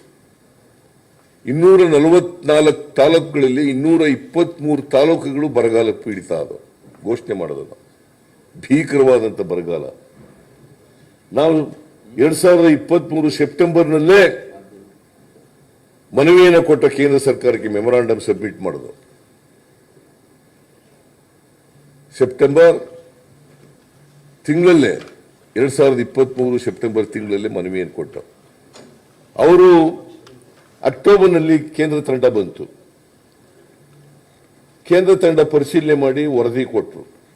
ಬಹುಶಃ ಅಕ್ಟೋಬರ್ ತಿಂಗಳಲ್ಲೇ ಕೊಟ್ಟರು, 23, 24ನೇ ತಾರೀಕು ಕೊಟ್ಟಿದ್ದಾರೆ. ಆ ವರದಿ ಕೊಟ್ಟ ಮೇಲೆ ನಮಗೆ ಪರಿಹಾರ ಕೊಡ್ತಕ್ಕಂಥ NDRF ಪರಿಹಾರ ಪ್ರಕಾರ, ನಾರ್ಮ್ಸ್ ಪ್ರಕಾರ ನಾವು 18,172 ಕೋಟಿ ಕೇಳೋದು. ಯಾಕಂತಂದ್ರೆ 48 ಲಕ್ಷ ಹೆಕ್ಟೇರ್ ಪ್ರದೇಶದಲ್ಲಿ ಬೆಳೆ ನಷ್ಟ ಆಗಿತ್ತು. 48 ಲಕ್ಷ ಹೆಕ್ಟೇರ್ ಪ್ರದೇಶದಲ್ಲಿ, ಜೊತೆಗೆ ಸುಮಾರು 35ಕ್ಕೂ ಹೆಚ್ಚು ಸಾವಿರ ಕೋಟಿ ಬೆಳೆ ನಷ್ಟ ಆಯಿತು ರೈತರಿಗೆ. ರೈತರಿಗೆ ಅನ್ಯಾಯ ಆಗಿದೆ, ಬಹಳ ಭೀಕರವಾದಂಥ ಬರಗಾಲ ಇದೆ ಕರ್ನಾಟಕದಲ್ಲಿ ಅಂತೇಳಿ ಮನವಿ ಕೊಟ್ಟರು ಕೂಡ ಆಗಲಿಲ್ಲ. ನಾನು 3 ಜನ ಮಂತ್ರಿಗಳನ್ನ ಕಳಿಸಿಕೊಟ್ಟೆ ಡೆಲ್ಲಿಗೆ, ಕೃಷ್ಣ ಬೈರೇಗೌಡ, ಪ್ರಿಯಾಂಕ್ ಖರ್ಗೆ, ಚಲುವರಾಯಸ್ವಾಮಿ. 3 ಜನ ಹೋಗಿ ಕರ್ನಾಟಕದ ಪರಿಸ್ಥಿತಿಯನ್ನು ವಿವರಿಸಿ ನಮಗೆ ನಾರ್ಮ್ಸ್ ಪ್ರಕಾರ ಕೊಡಿ, NDRF ನಾರ್ಮ್ಸ್ ಪ್ರಕಾರ ಅಂತೇಳಿ ಅವ್ರು ಗ್ವಾಗರದ್ರು ಕೂಡ ಕೊಡಲಿಲ್ಲ. ನಾನೇ ಸ್ವತಃ ಹೋದೆ. ಡಿಸೆಂಬರ್ 19ನೇ ತಾರೀಕು ಪ್ರೈಮ್ ಮಿನಿಸ್ಟರ್ ಭೇಟಿ ಮಾಡಿದೆ. ಡಿಸೆಂಬರ್ 20ನೇ ತಾರೀಕು ಅಮಿತ್ ಶಾ ಅವರನ್ನು ಭೇಟಿ ಮಾಡಿದೆ. ಆದರೂ ಕೂಡ ಕೊಡ್ತೀವಿ ಅಂತಂದ್ರು. ಅಮಿತ್ ಶಾ ಅವರು ಹೇಳಿದ್ರು, ಇಲ್ಲ ನಾನು ಮೀಟಿಂಗ್ ಕರೆದೇ ಬಿಟ್ಟಿದ್ದೀನಿ, ಡಿಸೆಂಬರ್ 23ಕ್ಕೆ ನಿಮಗೆ ಕೊಡ್ತೀವಿ ಅಂತೇಳಿ. ಮತ್ತೆ ಇಲ್ಲಿ ಬಂದು ಏನು ಹೇಳಿದ್ರು ಗೊತ್ತಾ? ಇಲ್ಲ ವಿಳಂಬವಾಗಿ ಕೊಟ್ಬಿಟ್ಟಿದ್ದಾರೆ, ಕೋಡ್ ಆಫ್ ಕಾಂಡಕ್ಟ್ ಬೇರೆ ಬಂದ್ಬಿಡ್ತು, ಅದಕ್ಕೋಸ್ಕರ ಕೊಡಲಿಲ್ಲ ಅಂತ ಹೇಳಿದ್ರು. ಸುಳ್ಳು ಹೇಳಿದ್ರು. ಇಲ್ಲಿ ಬಂದು ನಿರ್ಮಲಾ ಸೀತಾರಾಮನ್ ಬಂದರು ಕರ್ನಾಟಕಕ್ಕೆ. ಅವರು ಗ್ಯಾರಂಟಿ ಯೋಜನೆಗಳಿಗೆ ದುಡ್ಡು ಕೇಳಿದ್ರು, ಬರಗಾಲಕ್ಕೆ ದುಡ್ಡು ಕೇಳಲಿಲ್ಲ ಅಂತ ಹೇಳಿದ್ರು. ನಾವು ಬರಗಾಲಕ್ಕೆ 1 ರೂಪಾಯಿನೂ ಕೇಳಿರಲಿಲ್ಲ. ಗ್ಯಾರಂಟಿ ಯೋಜನೆಗಳಿಗೆ 1 ರೂಪಾಯಿನೂ ಕೇಳಿರಲಿಲ್ಲ. ನಮ್ಮ ಸಂಪನ್ಮೂಲಗಳಿಂದಲೇ ನಾವು ಅದನ್ನು ಬದುಸ್ತೀವಿ. ಬರಗಾಲಕ್ಕೆ ತುತ್ತಾಗಿದ್ದೀವಿ, ಅದಕ್ಕೆ ಕೊಡ್ರಿ ಅಂತ ಹೇಳಿದ್ರು. ನಿರ್ಮಲಾ ಸೀತಾರಾಮನ್ ಹೇಳಿದ್ರು ಅವರು ಅದಕ್ಕೋಸ್ಕರ ದುಡ್ಡು ಕೊಡ್ಲಿಲ್ಲ ಅಂತ. ಅವರು ಸುಳ್ಳು ಹೇಳಿದ್ರು. ನಾವು ಅನಿವಾರ್ಯವಾಗಿ ವಿಧಿ ಇಲ್ಲದೇನೆ ಸುಪ್ರೀಂ ಕೋರ್ಟ್ಗೆ ಪಿಟಿಷನ್ ಹಾಕಿದ್ರು. ಸುಪ್ರೀಂ ಕೋರ್ಟ್ಗೆ 7 ತಿಂಗಳ ನಂತರ ಪಿಟಿಷನ್ ಹಾಕಿದ್ರು. ಸುಪ್ರೀಂ ಕೋರ್ಟ್ನಲ್ಲಿ ಕೇಂದ್ರ ಸರ್ಕಾರ ಪ್ರತಿನಿಧಿಸಿ ಅಟಾರ್ನಿ ಜನರಲ್ ಮತ್ತು ಸಾಲಿಸಿಟರ್ ಜನರಲ್ ಅಪಿಯರ್ ಆದರು. ಅಮಿತ್ ಶಾ ಅವರು ಹೇಳಿದ ಮಾತು ಹೇಳಬೇಕಾಗಿತ್ತಲ್ಲ, ಅವರು ವಿಳಂಬ ಆಗಿದೆ ಅದು ಕೊಡ್ಲಿಲ್ಲ ಅಂತ ಹೇಳಬೇಕಾಗಿತ್ತಲ್ಲ. ನಿರ್ಮಲಾ ಸೀತಾರಾಮನ್ ಇವ್ರು ಕೇಳಿರೋದು ದುಡ್ಡು ಗ್ಯಾರಂಟಿ ಯೋಜನೆಗಳಿಗೆ ಅಂತ ಹೇಳಬೇಕಾಗಿತ್ತಲ್ಲ, ಹೇಳಲಿಲ್ಲ. 2 ವಾರ ಟೈಮ್ ಕೊಡಿ. ಸುಪ್ರೀಂ ಕೋರ್ಟ್ನವರು ಚಾಟಿ ಬೀಸೋವರೆಗೂ ಕೂಡ ನಮಗೂ 1 ರೂಪಾಯಿ ಕೊಡಲಿಲ್ಲ ಅಲ್ವಾ? 1 ರೂಪಾಯಿ ಕೊಡಲಿಲ್ಲ. ಆಮೇಲೆ ಟೈಮ್ ತಗೊಂಡು ನಮಗೆ 3,454 ಕೋಟಿ ಕೊಡಬೇಕು. ಅದು ಏನು, ನಾವು ಸುಪ್ರೀಂ ಕೋರ್ಟ್ಗೆ ಹೋಗಿದ್ರೆ ಅದು ಕೊಡ್ತಿರ್ಲಿಲ್ಲ. ಸುಪ್ರೀಂ ಕೋರ್ಟ್ನವರು ಚಾಟಿ ಬೀಸಿದವ್ರೆ ಅದು ಕೊಡ್ತಿರ್ಲಿಲ್ಲ. ಈಗ ನಾನು ಕರ್ನಾಟಕದ ಮತದಾರರಿಗೆ ಮನವಿ ಮಾಡ್ತೀನಿ ಅಂತಂದ್ರೆ,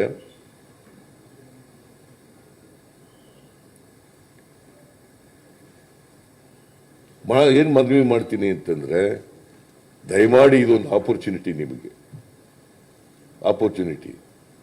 ನರೇಂದ್ರ ಮೋದಿಯವರು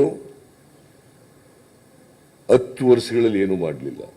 ಕರ್ನಾಟಕಕ್ಕೆ ಕೊಟ್ಟದ್ದು ಚೊಂಬು, ಕರ್ನಾಟಕಕ್ಕೆ ಕೊಟ್ಟದ್ದು ಚೊಂಬು, ಬರೀ ಸುಳ್ಳು ಭರವಸೆಗಳು. ಅದ್ರ ಜೊತೆಗೆ ಧರ್ಮಗಳ ನಡುವೆ, ಜಾತಿಗಳ ನಡುವೆ ಬಜರಂಗ ದಳದವ್ರ ತರ ಮಾತಾಡೋದು, ಇವೆಲ್ಲ ಮಾತಾಡಿ ಸಮಾಜವನ್ನು ಒಡಿತಕ್ಕಂಥ ಕೆಲಸವನ್ನು ಮಾಡಿದ್ದಾರೆ. ಅದರಿಂದ ನಿಮಗೊಂದು ಆಪರ್ಚುನಿಟಿ. ಈಗ ನೀವು ಅವ್ರಿಗೆ ಚಾಟಿ ಬೀಸ್ಬೇಕು. ತಾಳಿ ಇವ್ರು ಮಾತಾಡ್ತಾರೆ, ಆಮೇಲೆ ಕೇಳಿ ಪ್ರಶ್ನೆ. ಆಮೇಲೆ ನಾನು 2 ನಿಮಿಷ ಮಾತಾಡೋದು. ಇವರು ಮಾತಾಡಿದ ಮೇಲೆ ಆಮೇಲೆ ಕೇಳಿ. ಅದರಿಂದ ನನಗನ್ಸುತ್ತೆ ಈ ಸಾರಿ ಕರ್ನಾಟಕದ ಜನ ನಮ್ಮ ಮೇಲೆ ವಿಶ್ವಾಸ ಇಟ್ಟು, ನಂಬಿಕೆ ಇಟ್ಟು, ಕಾಂಗ್ರೆಸ್ ಪಾರ್ಟಿ ಮೇಲೆ ವಿಶ್ವಾಸ ಇಟ್ಟು ಈ ಸಾರಿ ಹೆಚ್ಚು ಸ್ಥಾನಗಳನ್ನು ಕರ್ನಾಟಕದ ಮತದಾರರು, ಕನ್ನಡಿಗರು ಅವರ ಸ್ವಾಭಿಮಾನ ಕೆಣಕಿರೋದ್ರಿಂದ ನರೇಂದ್ರ ಮೋದಿಯವರು ಸ್ವಾಭಿಮಾನದಿಂದ ನಮಗೆ ವೋಟ್ ಹಾಕ್ತಾರೆ ಅಂತಕ್ಕಂಥ ನಂಬಿಕೆ ಇದೆ, ವಿಶ್ವಾಸ ಇದೆ. ಹೆಚ್ಚು ಸ್ಥಾನಗಳನ್ನು ಗೆಲ್ತೀವಿ. ಬೆಳಗಾಂನಲ್ಲೂ ಕೂಡ 2 ಸ್ಥಾನಗಳನ್ನು ಗೆಲ್ತೀವಿ. ಬೆಳಗಾಂ ಜಿಲ್ಲೆಯಲ್ಲಿ 2 ಸ್ಥಾನ, ಚಿಕ್ಕೋಡಿ ಮತ್ತು ಬೆಳಗಾವಿ 2 ಸ್ಥಾನಗಳನ್ನು ಗೆಲ್ತೀವಿ. ನಮಸ್ಕಾರ. ಮುಖ್ಯಮಂತ್ರಿಗಳೇ, ನಮ್ಮ ACC ಜನರಲ್ ಸೆಕ್ರೆಟರಿ ಸುರ್ಜಿವಾಲ್ ಅವರೇ, ಮಹದೇವಪ್ಪನವರೇ, ನಮ್ಮ ಸುಧಾಕರ್ ಅವರು, ನಮ್ಮೆಲ್ಲ ಶಾಸಕರು, ನಮ್ಮ ಅಭ್ಯರ್ಥಿಗಳು 2 ಅಭ್ಯರ್ಥಿಗಳಿದ್ದಾರೆ, ಎಲ್ಲ ಮಾಧ್ಯಮ ಸ್ನೇಹಿತರೆ, ಎಲ್ಲ ಬೆಂಗಳೂರಿಂದ ಕೂಡ ಎಲ್ಲ ತಮ್ಮ ಬಂದಿದ್ದೀರಿ. ನಾವು ಇವತ್ತು ಬೆಳಗಾಂ ಯಾಕೆ ಆಯ್ಕೆ ಮಾಡೋದು ಅಂದರೆ, ಇದು ನಮಗೆ ಕರ್ನಾಟಕ ರಾಜ್ಯಕ್ಕೆ ಇದೊಂದು ಇಲ್ಲಿ ಅಸೆಂಬ್ಲಿಯನ್ನು ಇಟ್ಟುಕೊಂಡು ಇಲ್ಲಿಂದ ಅನೇಕ ತೀರ್ಮಾನಗಳನ್ನು ಮಾಡ್ತಾ ಇದ್ದೇವೆ. ನಮ್ಮ ಪ್ರಜಾಧ್ವನಿ ಯಾತ್ರೆ ಕೂಡ ಇವತ್ತು ಮಹಾತ್ಮ ಗಾಂಧೀಜಿಯವರು ಕಾಂಗ್ರೆಸ್ನ ನಾಯಕತ್ವವನ್ನು ವಹಿಸಿದಂಥ ಜಾಗದಿಂದ ಆ ಗಾಂಧಿ ಬಾವಿಯಲ್ಲಿ ನೀರು ತೆಗೆದು ಈ ರಾಜ್ಯದ ಕೊಳೆಯನ್ನು ತೆಗಿಬೇಕು ಅಂತೇಳಿ, ಈ ರಾಜ್ಯದಲ್ಲಿರೋಂಥ ಕೊಳೆಯನ್ನು ತೆಗಿಬೇಕು ಅಂತೇಳಿ ಇಲ್ಲಿಂದನೇ ಆ ನೀರನ್ನು ಚೆಲ್ಲಿ ಗುಡಿಸಿ ನಾನು, ಸಿದ್ದರಾಮಯ್ಯನವರು ಮತ್ತೆಲ್ಲ ನಮ್ಮ ಮುಖಂಡರು ಇವತ್ತು ಪ್ರಜಾಧ್ವನಿಗೆ ಯಶಸ್ಸಾಗಿದ್ದೇವೆ. ಜನರಿಗೆ ಇಲ್ಲಿಂದನೇ ಮಾತು ಕೊಟ್ಟು ಮನೆ ಬೆಳಕನ್ನು ಕೊಡೋ ಮುಖಾಂತರ ಇಲ್ಲಿಂದನೇ ಗೃಹ ಜ್ಯೋತಿ ಈ ಬೆಳಗಾಂನಿಂದ 5 ಭರವಸೆಗಳ ಪೈಕಿ 200 ಯೂನಿಟ್ ಉಚಿತ, 2000 ಖಚಿತ ಅಂಥೇಳಿ ಇಲ್ಲಿಂದನೇ ಪ್ರಾರಂಭ ಮಾಡಿ ಇವತ್ತು ದೊಡ್ಡ ಆತ್ಮವಿಶ್ವಾಸದಿಂದ ಇವತ್ತು ಮತಯಾಚನೆಯನ್ನು ಕೊನೆ ಮಾಡ್ತಾ ಇದ್ದೇವೆ. ಈ ಎಲೆಕ್ಷನ್ನು ಕಾಂಗ್ರೆಸ್ ಭರವಸೆ, BJP ಬುರುಡೆ. ನಾವೇನು ಭರವಸೆ ಕೊಟ್ಟಿದ್ದೇವೆ ಆ ಭರವಸೆ ನಡೆಸಿದ್ದೇವೆ. BJP ಬರೀ ಬುರುಡೆ. ನಾನು ಕೇಳ್ತಾ ಇದ್ದೀನಿ, BJP ತನ್ನ ಪ್ರಣಾಳಿಕೆಯಲ್ಲಿ ಏನು ಮಾತು ಕೊಟ್ಟಿತ್ತು, ಇಲ್ಲ ಹೋದ ಎಲೆಕ್ಷನಲ್ಲಿ ಏನು ಮಾತು ಕೊಟ್ಟಿತ್ತು, ಇಲ್ಲ 10 ವರ್ಷ ನಮ್ಮ ಮುಖ್ಯಮಂತ್ರಿ ಹೇಳಿದಂಗೆ ಅವರ ಸಾಧನೆ ಏನಾದ್ರು ಇದ್ರೆ ಭಾವನೆ ಮೇಲೆ ಮಾತಾಡ್ತಾ ಇದ್ದಾರೆ ಹೊರತು ಬದುಕಿನ ಮೇಲೆ ಏನು ಮಾತಾಡ್ತಾ ಇಲ್ಲ. ಈಗ ನಾವು ಏನು ಕಾಂಗ್ರೆಸ್ ಗ್ಯಾರಂಟಿ ಹೇಳ್ತಾ ಇದ್ದೋ ಆ ಗ್ಯಾರಂಟಿಗೆ ಟೀಕೆ ಮಾಡಿ ಈಗ ಮೋದಿ ಗ್ಯಾರಂಟಿ ಅಂತ ಹೊರಟಿದ್ದಾರೆ. BJP ಗ್ಯಾರಂಟಿ ಅವ್ರದ್ದು ಒಂದೇ ಫೋಟೋ ಹಾಕೊಂಡು ಮಾಡ್ಕೊಳ್ಳಿ, ಅವ್ರ ಪಾರ್ಟಿ ಏನು ಬೇಕಾದ್ರೂ ಮಾಡ್ಕೊಳ್ಳಿ. ಆದರೆ ನಾನು ಇವತ್ತು ತಮ್ಗೆ ಹೇಳ್ತಾ ಇರೋದಿಷ್ಟೇ, ಇವತ್ತು ಕಾಂಗ್ರೆಸ್ನ ಗಾಳಿ ಗ್ಯಾರಂಟಿಗಳ ಗಾಳಿ. ಯಾವ ಗ್ಯಾರಂಟಿ? ಕಾಂಗ್ರೆಸ್ ಗ್ಯಾರಂಟಿ ಗಾಳಿ. 10 ಗ್ಯಾರಂಟಿ, 1 ವೋಟ್ಗೆ 10 ಗ್ಯಾರಂಟಿ, 1 ವೋಟ್ 10 ಗ್ಯಾರಂಟಿ. ಇದು ಕಾಂಗ್ರೆಸ್ ಪಾರ್ಟಿಯ ಒಂದು ದೊಡ್ಡ ಶಕ್ತಿ. ಈ ದೇಶದ ಜನರ ಬದುಕಿನಲ್ಲಿ ಬದಲಾವಣೆ ತರಲಿಕ್ಕೆ ಇವತ್ತು ಇಂಥ ಒಂದು ದೊಡ್ಡ ಐತಿಹಾಸಿಕವಾದಂಥ ತೀರ್ಮಾನ. ಕಾಂಗ್ರೆಸ್ ಪಾರ್ಟಿ ಏನು ಮಾತು ಕೊಟ್ಟಿದೆ ಆ ಮಾತನ್ನು ಉಳಿಸ್ಕೊಳ್ತಾ ಇದ್ದೇವೆ. ಇಲ್ಲಿ ನೋಡಿ, ನಾನು ಸಿದ್ದರಾಮಯ್ಯನವರು ಯಾವ ರೀತಿ ಹಿಂದೆ ಮಾತು ಕೊಟ್ಟಿದ್ದೋ ಅದೇ ರೀತಿ ಮಲ್ಲಿಕಾರ್ಜುನ್ ಖರ್ಗೆ ಅವರು ಮತ್ತು ರಾಹುಲ್ ಗಾಂಧಿ ಅವರು ಇಬ್ಬರು ಕೂಡ ಸಿಗ್ನೇಚರ್ ಮಾಡಿದ್ದಾರೆ ಈ ನಮ್ಮ ಗ್ಯಾರಂಟಿ ಚೆಕ್ಗೆ. ಈ 5 ಭರವಸೆಗಳು ಕೂಡ ಅವರು ಮಾಡಿದ್ದಾರೆ. ಇದನ್ನು ಮನೆಗೂ ತಲುಪಿಸಿದ್ದೇವೆ. ಈ ಏನು ನಾವು ಗ್ಯಾರಂಟಿ ಈಗಾಗಲೇ ಹೇಳಿದ್ರು ನಮ್ಮ ಮುಖ್ಯಮಂತ್ರಿಗಳು, ಇದನ್ನು ಅನುಷ್ಠಾನಕ್ಕೆ ತರಬೇಕಾದ್ದು ಕಾಂಗ್ರೆಸ್ ಪಕ್ಷದ ಜವಾಬ್ದಾರಿ ಇದೆ. ನಮ್ಮ ಸರ್ಕಾರ ಬರ್ತದೆ, ನಾವು ಅದನ್ನು ತರ್ತೇವೆ. ನಮ್ಮ ಗ್ಯಾರಂಟಿ ಬಗ್ಗೆ ಇವತ್ತು ನಾವು ಮಾಧ್ಯಮದಲ್ಲೆಲ್ಲ ಅಡ್ವರ್ಟೈಸ್ಮೆಂಟ್ ಕೊಟ್ಟಿದ್ದೀವಿ. ಅವ್ರು ಏನು ಹೇಳ್ತಾರೆ, ಚುನಾವಣೆ ಬಳಿಕ ಗ್ಯಾರಂಟಿ ಸ್ಥಗಿತ, BSY ಸಿದ್ದರಾಮಯ್ಯನವರು ಹೇಳಿದ್ರು. ಲೋಕಸಭೆ ಚುನಾವಣೆ ಬಳಿಕ ಗ್ಯಾರಂಟಿಗಳ ಇಲ್ಲ, R. ಅಶೋಕ್. ಲೋಕಸಭೆ ಚುನಾವಣೆ ಬಳಿಕ ಗ್ಯಾರಂಟಿ ಯೋಜನೆ ಸ್ಥಗಿತ, ವಿಜೇಂದ್ರ ಭವಿಷ್ಯ. ಏನು ಪಾಪ ಭ್ರಮೇಲಿದ್ದಾರೆ. ನಮ್ಮ ಜನ ಎಷ್ಟು ಖುಷಿಯಾಗಿದ್ದಾರೆ ಅಂತಂದ್ರೆ, ಅವರು ನಮ್ಮ ಗ್ಯಾರಂಟಿಗಳನ್ನು ನಿಲ್ಲಿಸಲಿಕ್ಕೆ ಬಯಸ್ತಾ ಇದ್ದಾರೆ. ಇದನ್ನೇ ಮುಖ್ಯಮಂತ್ರಿಗಳು ಈಗಾಗಲೇ 56,000 ಕೋಟಿ ರೂಪಾಯಿ, 58,000 ಅಂತ, ಯಾಕೆಂದ್ರೆ ಇನ್ನ 2-3% ಕೆಲವು ಇನ್ನ ರಿಜಿಸ್ಟ್ರೇಷನ್ ಅಂದಾಜು ಮಾಡಿಲ್ಲ. ಅದ 56,000 ಇಲ್ಲ 58,000 ಯಾಕೆ ಹೇಳಿದ್ರಿ? ಇನ್ನ 2-3% ಇನ್ನ ರಿಜಿಸ್ಟ್ರೇಷನ್ ಮಾಡ್ಕೊಂಡಿಲ್ಲ ಕೆಲವರೆಲ್ಲ. ಅವ್ರೇನೋ ರಿಜಿಸ್ಟ್ರೇಷನ್ ಮಾಡ್ಕೊಂಡ್ರೆ ನಾವು ಕೊಡಬೇಕಾಗ್ತದೆ, ಕೊಡ್ತೀವಿ. ಒಟ್ಟು 7 ಕೋಟಿ ಜನರ ಪೈಕಿ 4.6 ಕೋಟಿ ಜನರಿಗೆ ನೇರವಾಗಿ ಇದು ಅನುಕೂಲ ಆಗ್ತಾ ಇದೆ. ಇದು ಬದಲಾವಣೆ ಅಲ್ವೇ? ಇದು ಒಂದು ದೊಡ್ಡ ಪ್ರಶ್ನೆ. ಈಗ ಬೆಳಗಾಂನಲ್ಲಿ ಅವರು SC/ST ಹಣದ ಬಗ್ಗೆ ಮಾತಾಡ್ತಿದ್ರು. ಇದೇ ಬೆಳಗಾಂನಲ್ಲಿ ನಾವು ಸಿದ್ದರಾಮಯ್ಯನವರು ಮುಂದೆ ಮುಖ್ಯಮಂತ್ರಿ ಆಗಿದ್ದಾಗ ಈ ಕಾಯ್ದೆನ ತಂದು ಆ ಜನರಿಗೆ ಇಡೀ ಕೇಂದ್ರದ ಬಜೆಟ್ SC/ST ಡಿಪಾರ್ಟ್ಮೆಂಟ್ಗೆ 85,000 ಕೋಟಿ ಇತ್ತು. ಅವ್ರ ಜನಸಂಖ್ಯೆಗೆ ಅನುಗುಣವಾಗಿ ನಾವು ಆ ಸಂಖ್ಯೆ ಅನುಗುಣವಾಗಿ ನಾವು ಇವತ್ತು 30,000ಕ್ಕೂ ಹೆಚ್ಚು ಕೋಟಿ ರೂಪಾಯಿನ 39,000 ಕೋಟಿ ಈ ವರ್ಷ 39,000 ಕೋಟಿ ರೂಪಾಯಿ ಇವತ್ತು ಇಟ್ಟಿದ್ದೇವೆ. ಇಂಥದ್ದು ಒಂದು ತೀರ್ಮಾನ ಆ ಬಡವರ ಕಲ್ಯಾಣಕ್ಕೆ, SC/ST ಜನಾಂಗದ ಕಲ್ಯಾಣಕ್ಕೆ ಇಂಥ ಒಂದು ಕಾಯ್ದೆಯನ್ನ, ಕಾನೂನನ್ನ ಹಿಂದೆ 3 ವರ್ಷ ಈ ಬುರ್ಡೆ ಸರ್ಕಾರ ಇತ್ತಲ್ಲ, ಬೊಮ್ಮಾಯಿ ಬುರ್ಡೆ ಸರ್ಕಾರ, ಯಡಿಯೂರಪ್ಪ ಬುರ್ಡೆ ಸರ್ಕಾರ ಇತ್ತಲ್ಲ, ಆಪರೇಷನ್ ಲೋಟಸ್ ಮಾಡಿ ಏನಾದ್ರು ಒಂದು ಮಾಡಿದ್ರೆ ಹೇಳಿ. ಬರೀ ದೇವಸ್ಥಾನದ ಬಗ್ಗೆ ಮಾತಾಡ್ತಾ ಇದ್ರು. ಈಗ ನಾವು ಇದೇ ಭಾಗದಲ್ಲಿ ಲೆಕ್ಕ ಹಾಕೋಣ. ನೀರಾವರಿ ವಿಚಾರದಲ್ಲಿ ಸುಮಾರು 9,000 ಕೋಟಿ ರೂಪಾಯಿಗೆ ಈಗಾಗಲೇ ಯೋಜನೆಗಳನ್ನು ನಾವು ತೆಗೆದುಕೊಂಡಿದ್ದೇವೆ. ಇದರ ಕೃಷ್ಣ ಯೋಜನೆ ಮತ್ತು ನಮ್ಮ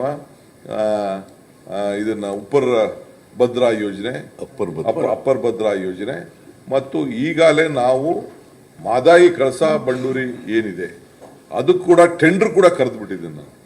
ಅವ್ರಿನ್ನ ನಮಗೆ ಇದ್ರ ಪರ್ಮಿಷನ್ ಕೊಟ್ಟಿಲ್ಲ, ಎನ್ವೈರನ್ಮೆಂಟ್ ಕ್ಲಿಯರೆನ್ಸ್ ಕೊಟ್ಟಿಲ್ಲ. ಬಟ್ ನಾವು ರೆಡಿಯಾಗಿ ಟೆಂಡರ್ ಕರೆದು ಆ ಕಂಡೀಷನ್ ಹಾಕ್ಬಿಟ್ಟು ವಿ ಹ್ಯಾವ್ ಆಲ್ರೆಡಿ ಇದು ಅವರು ಸೆಲೆಬ್ರೇಷನ್ ಮಾಡ್ತಾ ಇದ್ರು. ಯಾರು? ಜಗದೀಶ್ ಶೆಟ್ಟರ್ ಅವರು, ಬೊಮ್ಮಾಯಿ ಅವರು ಮತ್ತು ಜೋಶಿ ಅವರು ಧಾರವಾಡಲ್ಲಿ ಸೆಲೆಬ್ರೇಷನ್ ಮಾಡ್ತಾ ಇದ್ರು. ತಮಗೆಲ್ಲ ಗೊತ್ತಿದೆ. ರಕ್ತದಲ್ಲಿ ಬರ್ಕೊಡ್ತೀವಿ ಅಂತ ಹೇಳಿದ್ರು. ಬರೀ ಬುರ್ಡೆ, ಬರೀ ಖಾಲಿ ಮಾತು.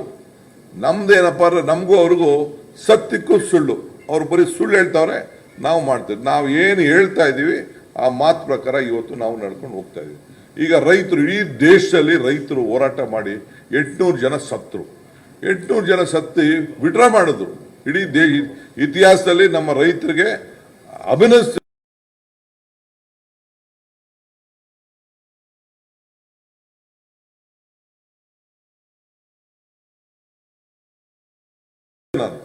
ಅವ್ರ ಹೋರಾಟಕ್ಕೆ ಪ್ರಾಣ ತ್ಯಾಗ ಮಾಡಿದ್ರು. ಸ್ವತಂತ್ರ ಚಳವಳಿ ತರ ಮಾಡಿದ್ರು, ವಿಡ್ರಾ ಮಾಡಿದ್ರು.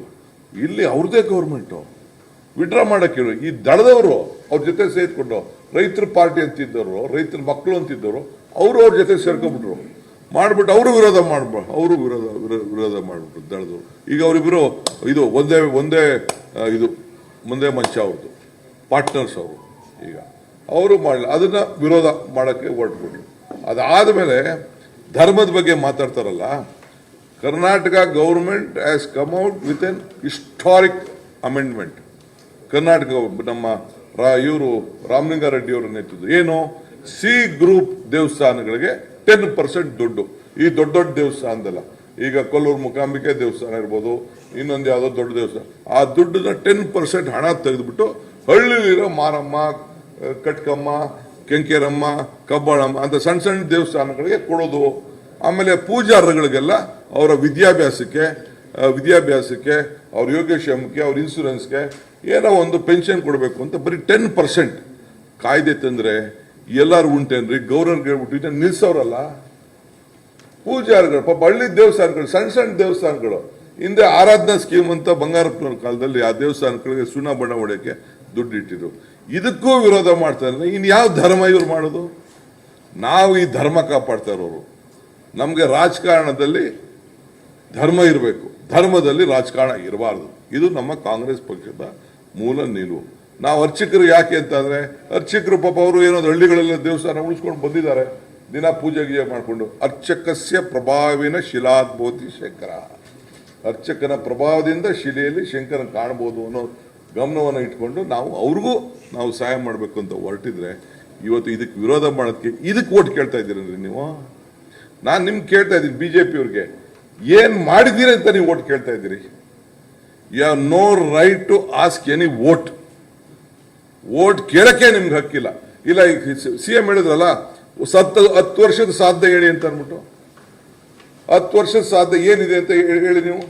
ಒಂದು ವಿಚಾರ, ಇವತ್ತು ನಾವು ಭರವಸೆ, ಇವತ್ತೇನು ನಮ್ದು ಭರವಸೆ ಅಂದ್ರೆ ನಮ್ಮ ಸರ್ಕಾರ ಕೇಂದ್ರದಲ್ಲಿ ಬರ್ತದೆ, ನಮ್ಮ ಹಕ್ಕು, ನಮ್ಮ ತೆರಿಗೆ, ನಮ್ಮ ಹಕ್ಕು ಏನಿದೆ ಅದು ಅನುಷ್ಠಾನಕ್ಕೆ ತರ್ತೀವಿ. ನೀವು ನಮ್ಮ ಸಂಸದರ ಆಯ್ಕೆ ಮಾಡಿ, ಈಗ ಮೇಕೆದಾಟು ಯೋಜನೆ ಅನುಷ್ಠಾನಕ್ಕೆ ತಂದೇ ತರ್ತೀವಿ. ನ್ಯಾಯಾಲಯದಲ್ಲಿ ನಮಗೆ ನ್ಯಾಯ ಸಿಗ್ತದೆ. ಮಾದಾಯಿ ವಿಚಾರದಲ್ಲಿ ನಾವು ಆ ಯೋಜನೆ ಮಾಡೇ ಮಾಡ್ತೀವಿ. ಭದ್ರಾ ಯೋಜನೆ ಅದು ಕಾರ್ಯರೂಪಕ್ಕೆ ತಂದೇ ತರ್ತೀವಿ. 5,200 ಕೋಟಿ 4,000 ಕೋಟಿ ಅವರೇ ತಾನೇ ಬಜೆಟ್ ಅಲ್ಲಿ ಸೇರಿಸಿ 5,300 ಕೋಟಿ 5,300 ಕೋಟಿ ಅದನ್ನ ಬೊಮ್ಮಾಯಿ ಸೇರಿಸಿರ್ತಾನೆ. ಇವತ್ತು ₹1 ಬಿಡುಗಡೆ ಮಾಡಲಿ. ಅದು ಹೆಂಗ್ರಿ ಓಟ್ ಕೇಳಕ್ಕೆ ಪ್ರೈಮ್ ಮಿನಿಸ್ಟರ್ ಅಲ್ಲಿಗೆ ಬಂದ್ರು ದಾವಣಗೆರೆಗೆ? I am not able to understand. ಇಲ್ಲಿಗೆ ಹೆಂಗ್ರಿ ಬಂದ್ರು? ಆ ಬಜೆಟ್ ಬಗ್ಗೆ ಏನು ಲೆಕ್ಕ ಇಲ್ವೇ? See what is the contribution? So ಯಾವುದು ಕೂಡ ಹಣಕಾಸಿನ ಆಯೋಗದ ಹಣ ಕೂಡ ಬರಲಿಲ್ಲ. ಇಲ್ಲ ಓಲಿ ಬದುಕಿಗೆ ಏನಾರು ಒಂದು, ಈಗ ನೋಡಿ ಈ ಬೆಲೆ ಏರಿಕೆದು ಒಂದು ದೊಡ್ಡ ಒಂದು ಪಟ್ಟಿ ಇದೆ. ಮಾಂಗಲ್ಯದ ಸರ ಪ್ರೈಮ್ ಮಿನಿಸ್ಟರ್ ಮಾತಾಡ್ತಾರಲ್ಲ, ಮಾಂಗಲ್ಯ ಅಂದ್ರೆ 4 ಚಿನ್ನ, 2 ಗ್ರಾಮ್ ಚಿನ್ನ, 4 ಗ್ರಾಮ್ ಚಿನ್ನ, 24,000 ಆಯ್ತು ಮನಮೋಹನ್ ಸಿಂಗ್ ಇದ್ದಾಗ. ಈಗ ಎಷ್ಟಿದೆ? 74,000 ರೂಪಾಯಿ ಆಗಿದೆ. 74,000. ನೀನು ಮಾಂಗಲ್ಯ ಚಿನ್ನ ಮಾತಾಡಕ್ ನಿಂಗೆ ಹಕ್ಕಿಯಲ್ಲಿದೆ ಅಂತ. You are lost right. ಮಾಂಗಲ್ಯ ಚಿನ್ನದ ಬಗ್ಗೆ ಬಿಡಿ, ಆ ಬೆಲೆದು ಎಲ್ಲ ಹಾಕಿದೀವಿ, ನಿಮ್ಗೆ ಅದೆಲ್ಲ ದೊಡ್ಡ ಕತೆ ಇದೆ. ಮಾಂಗಲ್ಯ ಚಿನ್ನದ ಬಗ್ಗೆ ನಮ್ಮ ಧರ್ಮ, ನಮ್ಮ ಸಂಸ್ಕೃತಿ, ಎಲ್ಲಿ ನಮ್ಮ ಸಂಸ್ಕೃತಿ ನಾವು ಕಾಪಾಡ್ತಾ ಇದ್ದೀವಿ. ಇವತ್ತು ನಾನು ಹೇಳ್ತಾ ಇದ್ದೀನಿ, ಮುಖ್ಯಮಂತ್ರಿ ನಾನಿಬ್ರು ಹೇಳ್ತಾ ಇದ್ದೀವಿ, ನಮ್ಮ ಹೆಣ್ಣು ಮಕ್ಕಳ ಗೌರವ, ಸ್ವಾಭಿಮಾನ ಧಕ್ಕೆ ಯಾವ ಕಾರಣಕ್ಕೂ at any cost we are going to protect the woman rights. ಅವರ ಸ್ವಾಭಿಮಾನ, ಅವರ ಬದುಕನ್ನ, ಏನು ಅವ್ರ ಮೇಲೆ ಶೋಷಣೆ ಇವತ್ತು ನೀವು ಮಾಡಲಿಕ್ಕೆ ಪ್ರಯತ್ನ ಮಾಡ್ತಾ ಇದ್ದೀರಿ, ರಾಜಕಾರಣ ಮಾಡಲಿಕ್ಕೆ ಏನು ಪ್ರಯತ್ನ ಮಾಡ್ತಾ ಇದ್ದೀರಿ, we will not allow over may be. ನಾವು ಪ್ರೊಟೆಕ್ಟ್ ಮಾಡ್ತೀವಿ. ಎಲ್ಲ ಧರ್ಮಕ್ಕೂ ಕೂಡ ಸಮಾನತೆ ಇದೆ, ನಾವು ಈ ಸಂದರ್ಭದಲ್ಲಿ ನಾವು ಗಮನಿಸ್ತೇವೆ. ಆದ್ರಿಂದ ಈ ಸಂದರ್ಭದಲ್ಲಿ ತಮ್ಗೆ ಹೇಳೋದಿಷ್ಟೇ, ಇವತ್ತು ಈ ದೇಶದಲ್ಲಿ ಈ ಕರ್ನಾಟಕ ರಾಜ್ಯ ಒಂದು ಮಾಡೆಲ್ ಗವರ್ಮೆಂಟ್. ಇಡೀ country Karnataka is A model government. ನಾವು ಜನರ ಬದುಕಿನ ಬಗ್ಗೆ ಯೋಚನೆ ಮಾಡ್ತಾ ಇದೀವಿ. ಪ್ರತಿಯೊಬ್ಬರು ಹೊಟ್ಟೆ ತುಂಬಿಸೋದು ಯೋಚನೆ ಮಾಡ್ತಾ ಇದೀವಿ. ನಾವು ಭಾವನೆ ಮೇಲೆ ಯೋಚನೆ ಮಾಡ್ತಾ ಇಲ್ಲ, ನಾವು ಬದುಕಿನ ಮೇಲೆ ಯೋಚನೆ ಮಾಡ್ತೀವಿ. ಅದಕ್ಕೆ ಇಡೀ ದೇಶ ನಮ್ಮನ್ನ ನೋಡಿ, including Modi has copied that Congress guarantee has become Modi guarantee. To steal the word guarantee. ಈ ಸ್ಟೀಲ್ ದಿ ವರ್ಡ್ ಕದ್ಬಿಟ್ರು, ನಮ್ಮಿಂದ ವಿರೋಧ ಮಾಡಿದ್ರು, ಕದ್ಬಿಟ್ರು ಇದು ಆ ಶಕ್ತಿನ. ಸೊ ಅದನ್ನ ನಾವು ಉಳಿಸ್ಕೊಂಡು ಬಂದಿದ್ದೀವಿ. ಆದ್ರಿಂದ ಬಿಜೆಪಿ ಹ್ಯಾಸ್ ನೋ ರೈಟ್. ಜನಕ್ಕೆ ನಾನು ಮನವಿ ಮಾಡ್ತಾ ಇದ್ದೀನಿ, ಐ ಆಮ್ ರಿಕ್ವೆಸ್ಟಿಂಗ್ ಯು, ದಯವಿಟ್ಟು ವೋಟ್ ಹಾಕಿ. ಇಲ್ಲೂ ಕೂಡ ವೆರಿ ಕೇಪಬಲ್ ಇಂಜಿನಿಯರಿಂಗ್ ಗ್ರಾಜ್ಯುಯೇಟ್, ಎಲ್ಲ ಭಾಷೆ ಮಾತಾಡೋಂಥ ಶಕ್ತಿ ಅಭ್ಯರ್ಥಿ ಕೂಡ ಇದ್ದಾರೆ. ನೋಡಿ ಇಲ್ಲಿ ಇವರು ವೆರಿ ಕೇಪಬಲ್ ನಮ್ಮ ಇವರು ಅಭ್ಯರ್ಥಿಗಳಲ್ಲಿ ಕೂತಿದ್ದಾರೆ, ನಮ್ಮ ರಾಜೀವ್ ಗೌಡ್ರು. ಸೊ ನೋಡಿ, ಒಂದು sir year honourable minister was here, corona time, I have spoken here, corona time. Central government, they could not bring his body and give to this constituency people. Suresh Angadi, what did that Jagdish Shetty do? His own relative. ಏನೊಂದು military airport ಅಲ್ಲಿ flight ಅಲ್ಲಿ ಒಂದು ಬಾಡಿನ ತಂದ್ಬಿಟ್ಟು ಇಲ್ಲಿ ಜನರ ಮುಂದೆ ಕೊಡಕ್ ಆಗ್ಲಿಲ್ವಾ? This is the shame on the culture. ಇದು ಬಹಳ ದೊಡ್ಡ ಅನ್ಯಾಯ. ಇದು ಮಾಡಕ್ಕೆ ಕೊರೋನಾ ಸಂದರ್ಭ ಇಂಥ ಕಷ್ಟಕ್ಕೆ ತಂದು JCB ತಳ್ಬಿಟ್ಟು ಅವಮಾನ ಮಾಡಿದ್ರು. ಇವತ್ತು ನಾವು ಇದನ್ನ ನಮ್ಮ ಈ ಭಾಗದ ಈ ರಾಜ್ಯದ ಜನತೆ ಇದನ್ನ ಕ್ಷಮಿಸಬಾರದು. ಆ ಕೊರೋನಾ ಸಂದರ್ಭದಲ್ಲಿ ಆಗಿರೋಂಥ ಅನ್ಯಾಯ, ಈ ಸರ್ಕಾರ ಅವಧಿಯಲ್ಲಿ ನಾವು ಮಾಡಿದಂಥ ಅನ್ಯಾಯ ಎಲ್ಲ ವರ್ಗದ ಜನಕ್ಕೂ ಅನ್ಯಾಯ ಆಗಿದೆ. ಕೊರೋನಾಲೂ ಆಗಿದೆ, ಅಭಿವೃದ್ಧಿಲೂ ಆಗಿದೆ, ಸಾಲದ ವಿಚಾರದಲ್ಲೂ ಆಗಿದೆ, ಎಲ್ಲ ವಿಚಾರದಲ್ಲೂ ಆಗಿದೆ. ಆದ್ರಿಂದ ಒಂದೇ ಒಂದು ಪರಿಹಾರ, ಇವತ್ತು ನಾನು ಮುಖ್ಯಮಂತ್ರಿಗಳು ಕ್ಲೀನಾಗಿ ಹೇಳಿದ್ದಾರೆ, ನಾನು ಜಾಸ್ತಿ ಒತ್ತಾಡ್ತಾ, ಒಂದು ಒಳ್ಳೆ ಅವಕಾಶ ಇದೆ. ನಾಳಿದ್ದು ನಡೆಯುವಂಥ ಚುನಾವಣೆಯಲ್ಲಿ ನನಗೆ ಭರವಸೆ ಇದೆ. ಕಲ್ಯಾಣ ಕರ್ನಾಟಕ, ಉತ್ತರ ಕರ್ನಾಟಕ, ಇಲ್ಲಿ ಕಿತ್ತೂರು ಕರ್ನಾಟಕ ನಾವು ನೋಡಿದ್ದೇವೆ. ಇಲ್ಲಿ 10ಕ್ಕೂ ಹೆಚ್ಚು ಸೀಟು, 12 ಬಂದು ಆಶ್ಚರ್ಯ ಪಡಬೇಡಿ ನೀವು, 12 ಬಂದು ಆಶ್ಚರ್ಯ ಪಡಿ. ಆ ಥರ ವಾತಾವರಣ ಇವತ್ತು ಕಾಣ್ತಾ ಇದೆ. 20ಕ್ಕೂ ಹೆಚ್ಚು ಸೀಟ್ ಬಂದೇ ಬರ್ತದೆ. ಬಂದು ನಮ್ಮ ಕೇಂದ್ರದಲ್ಲಿ ನಮ್ಮ ಸರ್ಕಾರ ಬಂದೇ ಬರ್ತದೆ. ಏನು ನಾವು ಗ್ಯಾರಂಟಿಗಳನ್ನು ಕೊಟ್ಟಿದ್ದೇವೆ, ಆ ಗ್ಯಾರಂಟಿಗಳನ್ನು ನಾವು ಈಡೇರಿಸ್ತೇವೆ. ಇದು ಬರೀ ಬುರುಡೆ, ಸತ್ಯಕ್ಕೂ ಸುಳ್ಳು ನಡೀತಿರೋಂಥ ಎಲೆಕ್ಷನ್. ಆದರೆ ನಮ್ದು ಭರವಸೆ, ನಮ್ಮ ಭರವಸೆ ಅವ್ರದ್ದು ಬುರುಡೆ. ಇಷ್ಟು ಹೇಳ್ತೀನಿ, ಮಿಕ್ಕಿದೇನೋ ವಿಚಾರ ಮುಖ್ಯಮಂತ್ರಿಗಳು ನಾವು ಉತ್ತರ ಕೊಡ್ತೀವಿ. Any questions? All India advertisement ಇದು ಸಂವಿಧಾನವೇ ನಮ್ಮ ಧರ್ಮ ಗ್ರಂಥ ಅಂತ ಬಂದಿದೆ ಸರ್. ಹಾ ನರೇಂದ್ರ ಮೋದಿ ಅವರು ಒಂದು ಅಡ್ವರ್ಟೈಸ್ಮೆಂಟ್ ಕೊಟ್ಟಿದ್ದಾರೆ ಆಲ್ ಇಂಡಿಯಾ. ಆಲ್ ಇಂಡಿಯಾ ನಮ್ಮ ಧರ್ಮ ಗ್ರಂಥ. ಸಂವಿಧಾನವೇ ನಮ್ಮ ಧರ್ಮ ಗ್ರಂಥ. Can I take that question? and then- ವಿಶೇಷವಾಗಿ ಏನಂದ್ರೆ ಧರ್ಮದ ಆಧಾರದಲ್ಲಿ ಮುಸ್ಲಿಮರಿಗೆ ಮೀಸಲಾತಿ ನೀಡಲು ಸಂವಿಧಾನವನ್ನೇ ತಿದ್ದುಪಡಿ ಮಾಡಲು ಮಿಸ್ಟರ್ ಸುರ್ಜೇವಾಲಾ ವಿಲ್ ಆನ್ಸರ್ आदरणीय ಯುವರ್ साथी, ಕ್ವಶನ್. एक झूठ को गोबल्स की तरह 100 बार बोलकर वो सच नहीं बन जाएगी। मोदी सरकार ने इस देश के संविधान पर हमला बोल रखा है, ये मैं नहीं कह रहा। मोदी सरकार के पूर्व मंत्री और उनके नेता, उनके सांसद हेगड़े जी ने ये कहा कर्नाटक में कि मोदी जी को अगर इस बार चुन लिया गया तो वो देश का संविधान बदल देंगे। ये मैं नहीं कह रहा। मोदी जी के भाजपा उम्मीदवार लल्लू सिंह ने उत्तर प्रदेश में ये कहा इसी चुनाव में कि अगर उन्हें चुना गया तो वो संविधान बदल लेंगे। ये मैं नहीं कह रहा। अरुण गोविल जी जो मोदी जी के भाजपा के सांसद के उम्मीदवार हैं उत्तर प्रदेश में, उन्होंने कहा कि वो संविधान बदल देंगे। ये मैं नहीं कह रहा।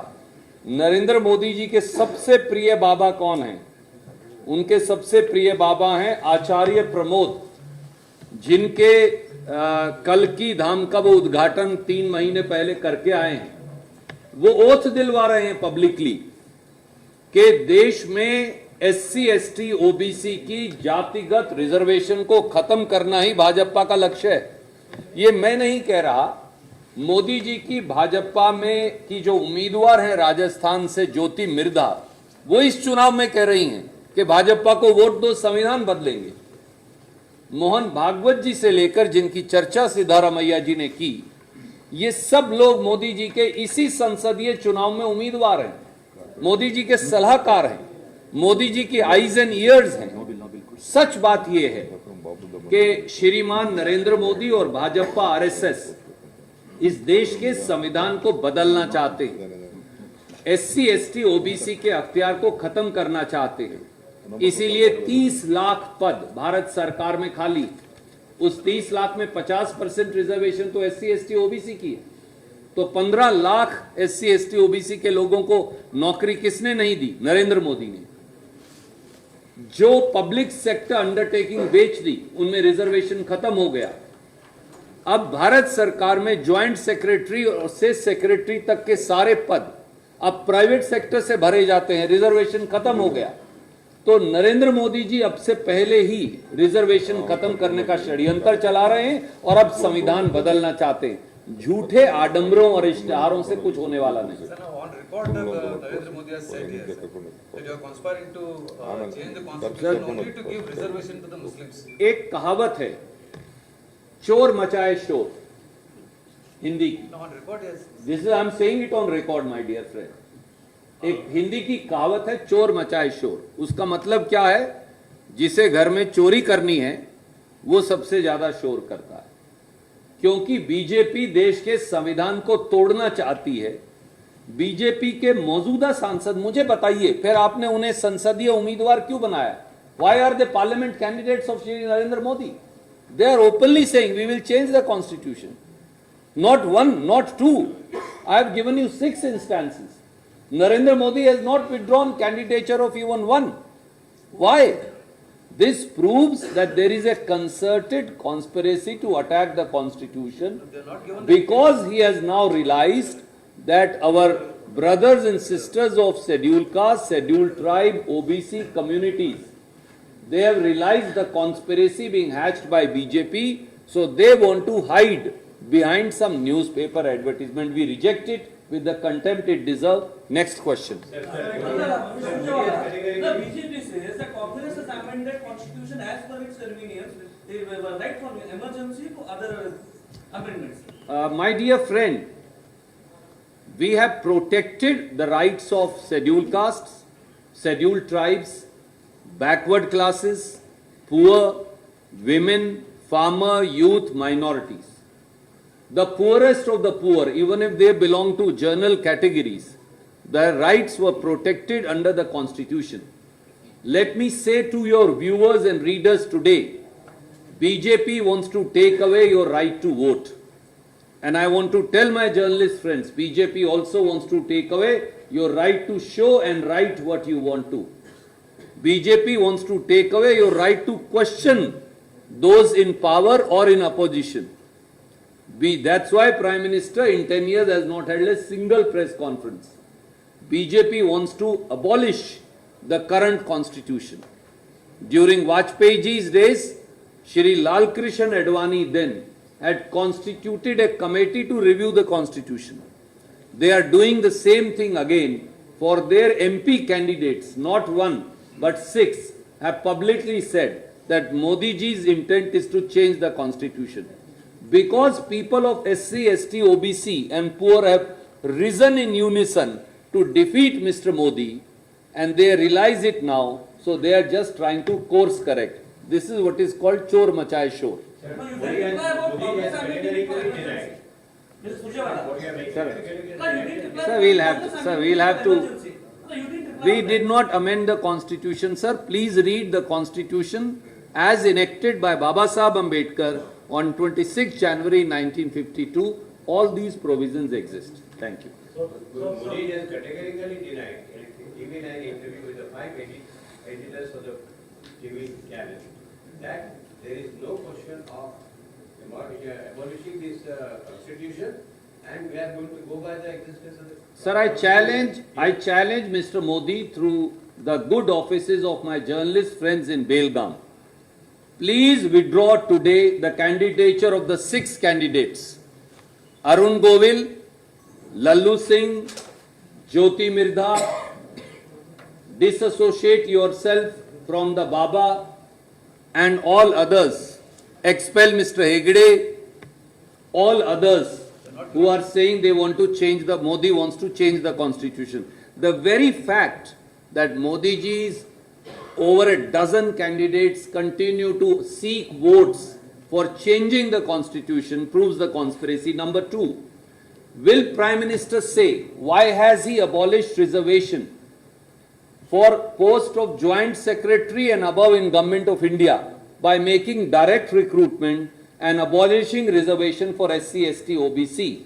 Will Prime Minister answer why has he not filled up 30 lakh posts lying vacant in Government of India, thereby denying reservation rights to 15 lakh SC, ST, OBC youth? Will the Prime Minister tell why did the UGC bring in an amendment where the roster points were changed and the SC, ST, OBC reservation was denied? Will the Prime Minister also answer the entire conspiracy that is being hatched to change the constitution is actually aimed at denying reservation rights as also the protections given to the poorest of the poorest and the underprivileged sections including SC, ST, OBC?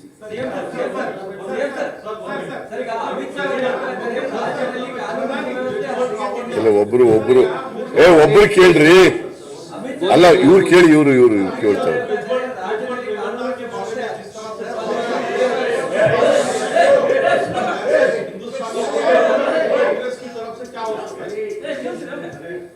इस case में हमारा message बिल्कुल साफ और साधारण है। श्रीमान नरेंद्र मोदी जी और जनता दल के नेता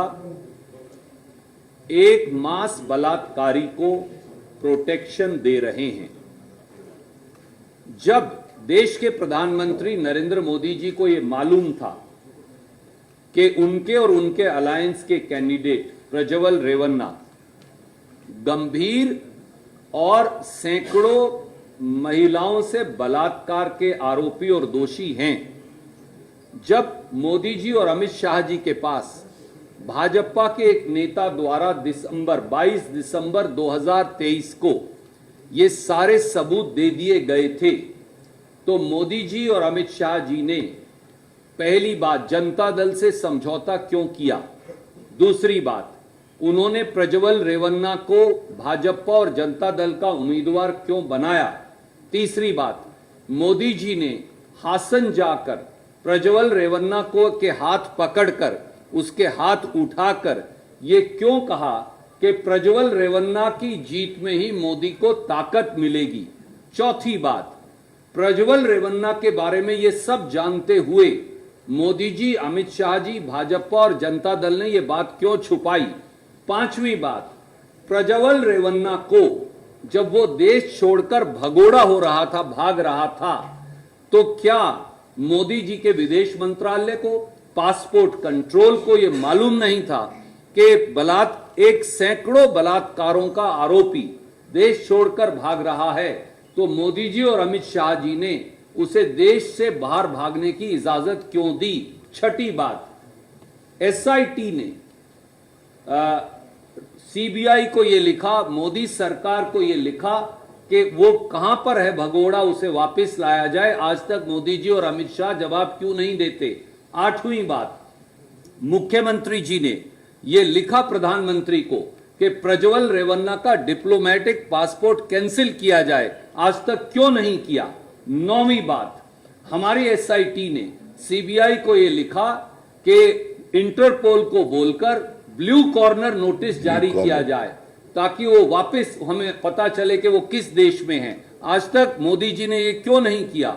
और 10वीं बात, अगर कोई व्यक्ति देश छोड़कर अपराधी भाग जाए, सैकड़ों महिलाओं से बलात्कार करके, उसे वापस लाने की जिम्मेवारी किसकी है?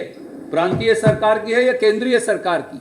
अगर केंद्रीय सरकार की है, जब मोदी जी और अमित शाह जी ने उसे भगाया तो वो आज तक उसे वापस लाने के बारे में क्या कर रहे हैं? बजाय इसके कि वो सिद्धारमैया जी या डीके शिव कुमार जी पर इल्जाम लगाएं, वो सच क्यों नहीं बताते? इन 10 सवालों का जवाब वो दें। राहुल गांधी ने क्या पत्र लिखा? राहुल गांधी जी ने न्याय की मांग की है और राहुल गांधी जी ने मुख्यमंत्री जी को ये लिखकर अनुरोध किया है कि ऐसा व्यक्ति जो इस प्रकार की मानसिक विकृति से ग्रस्त हो कि वो 68 साल की महिला के साथ जबरन जबरदस्ती करे और 1 नहीं, 2 नहीं, 5 नहीं, 100 नहीं, 200 नहीं, 3-3 हजार वीडियोज हों सैकड़ों महिलाओं से बलात्कार के, अलग अलग आयु के, और फिर उनमें से एक महिला को किडनैप कर लिया जाए उन्हीं के परिवार के द्वारा, तो इन सब के खिलाफ उचित कार्रवाई हो। मुख्यमंत्री जी ने ये घोषणा भी की है कि वो उनको फाइनेंशियल हेल्प भी देंगे ऐसी सारी विक्टिम्स को, क्योंकि ये एक यूनिक केस है जो 75 साल में नहीं हुआ। पर देश के प्रधानमंत्री अब प्रज्वल रेवन्ना शब्द कहने से डरते क्यों हैं? सवाल ये।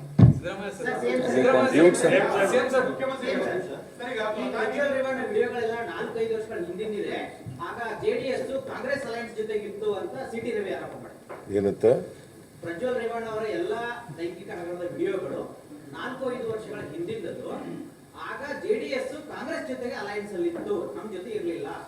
One more thing sir, 27 city Ravi ಸುಳ್ಳು ಹೇಳ್ತಾ ಇದ್ದಾರೆ. ಆಗ ಜೆಡಿಎಸ್ನವರು ಕೂಡ ಬಿಜೆಪಿಯವರು ಒಂದು ಕೊಮ್ಯುನಲ್ ಪಾರ್ಟಿ ಅಂತ ಹೇಳ್ತಾ ಇದ್ರು. ನಾವು ಯಾವ ಕಾರಣಕ್ಕೂ ಕೂಡ ಕಮ್ಯುನಲ್ ಪಾರ್ಟಿ ಜೊತೆ ಶಾಮೀಲಾಗಲ್ಲ ಅಂತ ಹೇಳಿದರು, ಮೈತ್ರಿ ಮಾಡ್ಕೊಳ್ಳಲ್ಲ ಅಂತ ಹೇಳಿದರು. ನಂಬರ್ 1. ದೇವೇಗೌಡರು ಏನು ಹೇಳಿದರು ಕಳೆದ ಲೋಕಸಭಾ ಚುನಾವಣೆಯಲ್ಲಿ? ಯಾವ ಕಾರಣಕ್ಕೂ ನರೇಂದ್ರ ಮೋದಿ ಮತ್ತೆ ಪ್ರಧಾನಮಂತ್ರಿ ಆಗಲ್ಲ, ನಾನೇನಾದ್ರು ಮುಂದಿನ ಜನ್ಮದಲ್ಲಿ ಹುಟ್ಟಿದ್ರೆ ಮುಸ್ಲಿಂ ಆಗಿ ಹುಡ್ತೀನಿ ಅಂತ ಹೇಳಿದರು, ಹೊರದೇಶಕ್ಕೆ ಹೊಟ್ಟೋಯ್ತೀನಿ ಅಂತ ಹೇಳಿದರು. ಆಗ ಬಿಜೆಪಿ ಕೋಮುವಾದಿ ಪಕ್ಷದ ಜೊತೆ ಶಾಮೀಲಾಗಿದ್ರ? ಆಗ ಪ್ರಜ್ವಲ್ ರೇವಣ್ಣಂದು ವಿಡಿಯೋಗಳು ಹೊರಗಡೆ ಬಂದಿತ್ತ? ಕಂಪ್ಲೇಂಟ್ ಕೊಟ್ಟಿದ್ದೀರಾ? ವಿಕ್ಟಿಮ್ ಕಂಪ್ಲೇಂಟ್ ಕೊಟ್ಟಿದ್ದೀರಾ? ಈಗ ಕಂಪ್ಲೇಂಟ್ ಕೊಟ್ಟಿದ್ದಾರೆ. ಈಗ ಇದು ಗೊತ್ತಿದ್ದು ಕೂಡ ಡಿಸೆಂಬರ್ ತಿಂಗಳಲ್ಲಿ ಗೊತ್ತಾಗಿದ್ರು ಕೂಡ ಇವರು ಅಲಯನ್ಸ್ ಮಾಡ್ಕೊಂಡಿದ್ದಾರೆ. ಅಲಯನ್ಸ್ ಮಾಡ್ಕೊಂಡು ಅವ್ರನ್ನ ಗೊತ್ತಿದ್ದು ಕೂಡ ಪ್ರಜ್ವಲ್ ರೇವಣ್ಣನ ಕ್ಯಾಂಡಿಡೇಟ್ ಮಾಡಿದ್ರು ಕೂಡ ಒಪ್ಕೊಂಡಿದ್ದಾರೆ ಇವರು. ಅಮಿತ್ ಶಾ ಮತ್ತು ನರೇಂದ್ರ ಮೋದಿ ಒಪ್ಕೊಂಡಿದ್ದಾರೆ. ಅಮಿತ್ ಶಾ ಹೋಗಿ ಚುನಾವಣಾ ಪ್ರಚಾರ ಮಾಡಿದ್ದಾರೆ. ಇದಕ್ಕೇನು ಹೇಳ್ತಾರೆ? ಅದರಿಂದ ನಮಗೆ ಗೊತ್ತಿರಲಿಲ್ಲ. ಜೆಡಿಎಸ್ ಜೊತೆ ನಾವು ಮೈತ್ರಿ ಮಾಡ್ಕೊಳ್ಳುವಾಗ ಜೆಡಿಎಸ್ ಪಕ್ಷ ಕಮ್ಯುನಲ್ ಪಾರ್ಟಿಗಳ ಜೊತೆ ನಾವು ಸೇರಲ್ಲ, ಅವರು ಸೆಕ್ಯುಲರ್ ಪಾರ್ಟಿ ಅಂತ ನಾವು ಅಲಯನ್ಸ್ ಮಾಡ್ಕೊಂಡಿದ್ದೀವಿ. ಸರ್, ಏನೇನೊಂದು ಆರೋಪ ಅಂತಂದ್ರೆ ಸಂತ್ರಸ್ತೆಯಲ್ಲಿ ಇಟ್ಟಿದ್ರು, ಆ ಮನೆಯಲ್ಲಿ 40 ಜನ ಪೊಲೀಸರು ಹೋಗಿ ಹೊಡೆದು ಬಿಡದು ಅವರು ಕನ್ಫೆಷನ್ ಲೆಟರ್ ತಗೊಂಡಿದ್ದಾರೆ ಹಾಗೆ ಅಂತ ಆರೋಪ ಮಾಡ್ತಾರೆ. ಯಾರು? ಪೊಲೀಸರು 40 ಜನ ಪೊಲೀಸರು ಹೋಗಿ ಜೆಡಿಎಸ್ ನೋಡಿಯಪ್ಪ, ನಾವು ಯಾವುದು ಕೂಡ ಕಾನೂನು ಏನು ಮಾಡ್ತದೆ ಅದನ್ನು ಮಾತ್ರ ಮಾಡೋದು. ನಾವು ಯಾವುದು ಕೂಡ ಬಲಾತ್ಕಾರ ಮಾಡೋದಾಗ್ಲಿ, ಹಿಂಸೆ ಕೊಡೋದಾಗ್ಲಿ ಅದರಲ್ಲಿ ನಂಬಿಕೆ ಇಲ್ಲ. ನಾವು we believe in rule of law. You believe in rule of law. ಗೊತ್ತಾಯ್ತಾ? ಕಾನೂನು ಏನು ಹೇಳ್ತದೆ ಅದ್ರ ಪ್ರಕಾರ ಮಾಡ್ತೀವಿ. ಈಗ ಹೇಳಿದ್ರಲ್ಲ ಇವರು, ನಾವು ಬ್ಲೂ ಕಾರ್ನರ್ ನೋಟಿಸ್ ಕೊಡ್ತಾ ಇದ್ದೀವಿ. ಅವ್ರು ಎಲ್ಲೇ ಇದ್ರು ಕೂಡ ಅವ್ರ ಮೂವ್ಮೆಂಟ್ ಎಲ್ಲ ಗೊತ್ತಾಗುತ್ತೆ. ಅವ್ರನ್ನ ಕರ್ಕ ಬಂದ ಮೇಲೆ ಅವ್ರನ್ನ ಕಾನೂನು ಪ್ರಕಾರ ಏನ್ ಮಾಡಬೇಕು ಅದನ್ನ ಮಾಡ್ತೀವಿ. ನನಗೆ ಲಾಸ್ಟ್ ಡೇ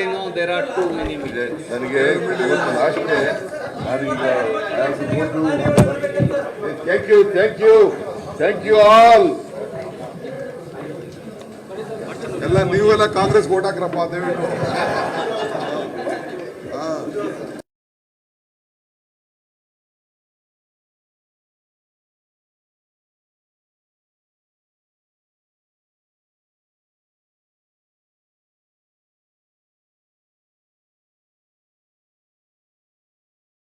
ബൂർഷയെ തോൽപ്പിക്കാൻ ബൂർഷയായിട്ട് കാര്യമില്ല, ബൂർഷയുടെ അപ്പനാകണം. സംഭവം സിനിമാ ഡയലോഗ് ആണെങ്കിലും അതിനുള്ളിലെ കാമ്പ് സമകാലിക ഇന്ത്യൻ രാഷ്ട്രീയത്തിൽ പയറ്റി വിജയിച്ചിരിക്കുകയാണ് കോൺഗ്രസ്. ലോകത്തിലെ തന്നെ ഏറ്റവും പഴക്കം ചെന്ന രാഷ്ട്രീയ പാർട്ടി, മറ്റാർക്കും അവകാശപ്പെടാനില്ലാത്ത പാരമ്പര്യം. അങ്ങനെ ആനപ്പുറത്തിരുന്ന കഥകൾ പറഞ്ഞുകൊണ്ട് മാത്രം ഇനിയൊരു മടങ്ങിവരവില്ലെന്നും BJPയോട് പയറ്റാൻ പുതിയ തന്ത്രങ്ങൾ വേണമെന്ന തിരിച്ചറിവിനും കൂടി കിട്ടിയ മാർക്കാണ് കർണാടക. ഒന്നുമില്ലാതിരുന്ന BJPയെ ഇത്ര കരുത്തോടെ അധികാരത്തിലേറ്റിയ, രാജ്യത്തെ പല മുഖ്യമന്ത്രിമാരെയും കസേരയിൽ പിടിച്ചിരുത്തിയ പ്രശാന്ത് കിഷോർ ഫാക്ടർ പോലെ ഒന്ന്.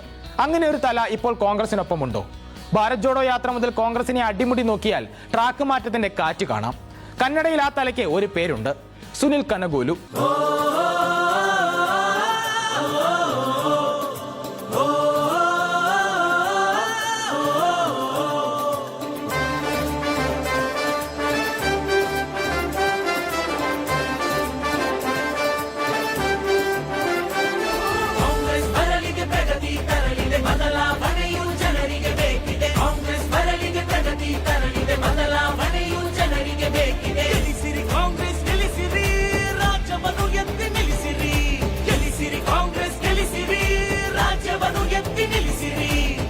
കന്യാകുമാരി മുതൽ കാശ്മീർ വരെ നടന്നെത്തിയ രാഹുൽ ഗാന്ധി പോയ വഴികളിൽ ജനങ്ങളോട് ചേർന്ന് നിന്ന് അവരെ കേട്ട ശരീരഭാഷ, എല്ലാ തലത്തിലെ ആളുകളോടും സംവദിക്കാൻ കണ്ടെത്തിയ സമയം, മാധ്യമങ്ങളെ ഒപ്പം നടത്തി സോഷ്യൽ മീഡിയ പ്രചാരണത്തിന് മുൻതൂക്കം നൽകി, യൂട്യൂബേഴ്സ് അടക്കമുള്ളവരോട് സംസാരിച്ചുള്ള നടത്തം. നടന്ന ഒരു നേരവും വെറുതെ നടന്നില്ല. കാഴ്ചകൾ കണ്ടു, പല ഭാഷ വേഷവൈവിധ്യങ്ങളോട് അടുത്തിടപഴകി. തെരഞ്ഞെടുപ്പ് വരാനുള്ള സംസ്ഥാനങ്ങളിൽ മുൻകൂട്ടി തീരുമാനിച്ച പാതയിൽ നിന്ന് പോലും മാറ്റം വരുത്തി യാത്ര വഴിതിരിച്ചു വിട്ടു. കർണാടകയ്ക്ക് നൽകിയ പ്രാധാന്യം ഇന്ന് വോട്ടായി പെട്ടിയിൽ വീണു. മോദിയെ പേരെടുത്തുന്നമിടാതെ പ്രാദേശിക പ്രശ്നങ്ങളെ കുത്തക മുതലാളിമാരുടെ പേരെടുത്ത് പറഞ്ഞ് വിമർശിച്ച് മുന്നേറി. ഇതിനെല്ലാമുള്ള ഫലം കർണാടകയിൽ നിന്നും തുടങ്ങിയെന്ന് കോൺഗ്രസ് നേതൃത്വം പറയുന്നു.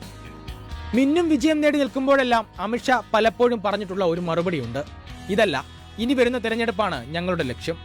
2014-ൽ 2019 പറ്റിയും 2019-ൽ 2024 പറ്റിയും ഷാ പറഞ്ഞു. കന്നഡ നാട് നേടിയ DKയോട് അഭിപ്രായം ചോദിച്ചപ്പോൾ പറഞ്ഞ മറുപടി ഇങ്ങനെ: നമുക്ക് നിയമസഭാ തെരഞ്ഞെടുപ്പിൽ 135 സീറ്റ് കിട്ടി, പക്ഷേ ഞാൻ സന്തോഷിക്കുന്നില്ല. നമ്മുടെ അടുത്ത ലക്ഷ്യം ലോക്സഭാ തെരഞ്ഞെടുപ്പാണ്. രാജ്യം നമ്മളെ ഉറ്റുനോക്കുകയാണ്, അതുകൊണ്ട് നമ്മൾ മികച്ച പോരാട്ടം കാഴ്ചവെക്കണം. ഇതായിരുന്നു DKയുടെ വാക്കുകൾ. ഹിമാചൽ പ്രദേശ്, കർണാടക നിയമസഭാ തെരഞ്ഞെടുപ്പുകളിൽ നേടിയ ഉജ്ജ്വല വിജയത്തിന് പിന്നാലെ നിയമസഭാ തെരഞ്ഞെടുപ്പ് നടക്കാനിരിക്കുന്ന മറ്റു സംസ്ഥാനങ്ങളിലേക്ക് ശ്രദ്ധ കേന്ദ്രീകരിക്കുകയാണ് കോൺഗ്രസ്. കോൺഗ്രസിന് വന്ന ഈ മാറ്റങ്ങൾ പതിവ് തമ്മിൽ തല്ല് പലയിടത്തും നടക്കുമ്പോഴും കോൺഗ്രസ്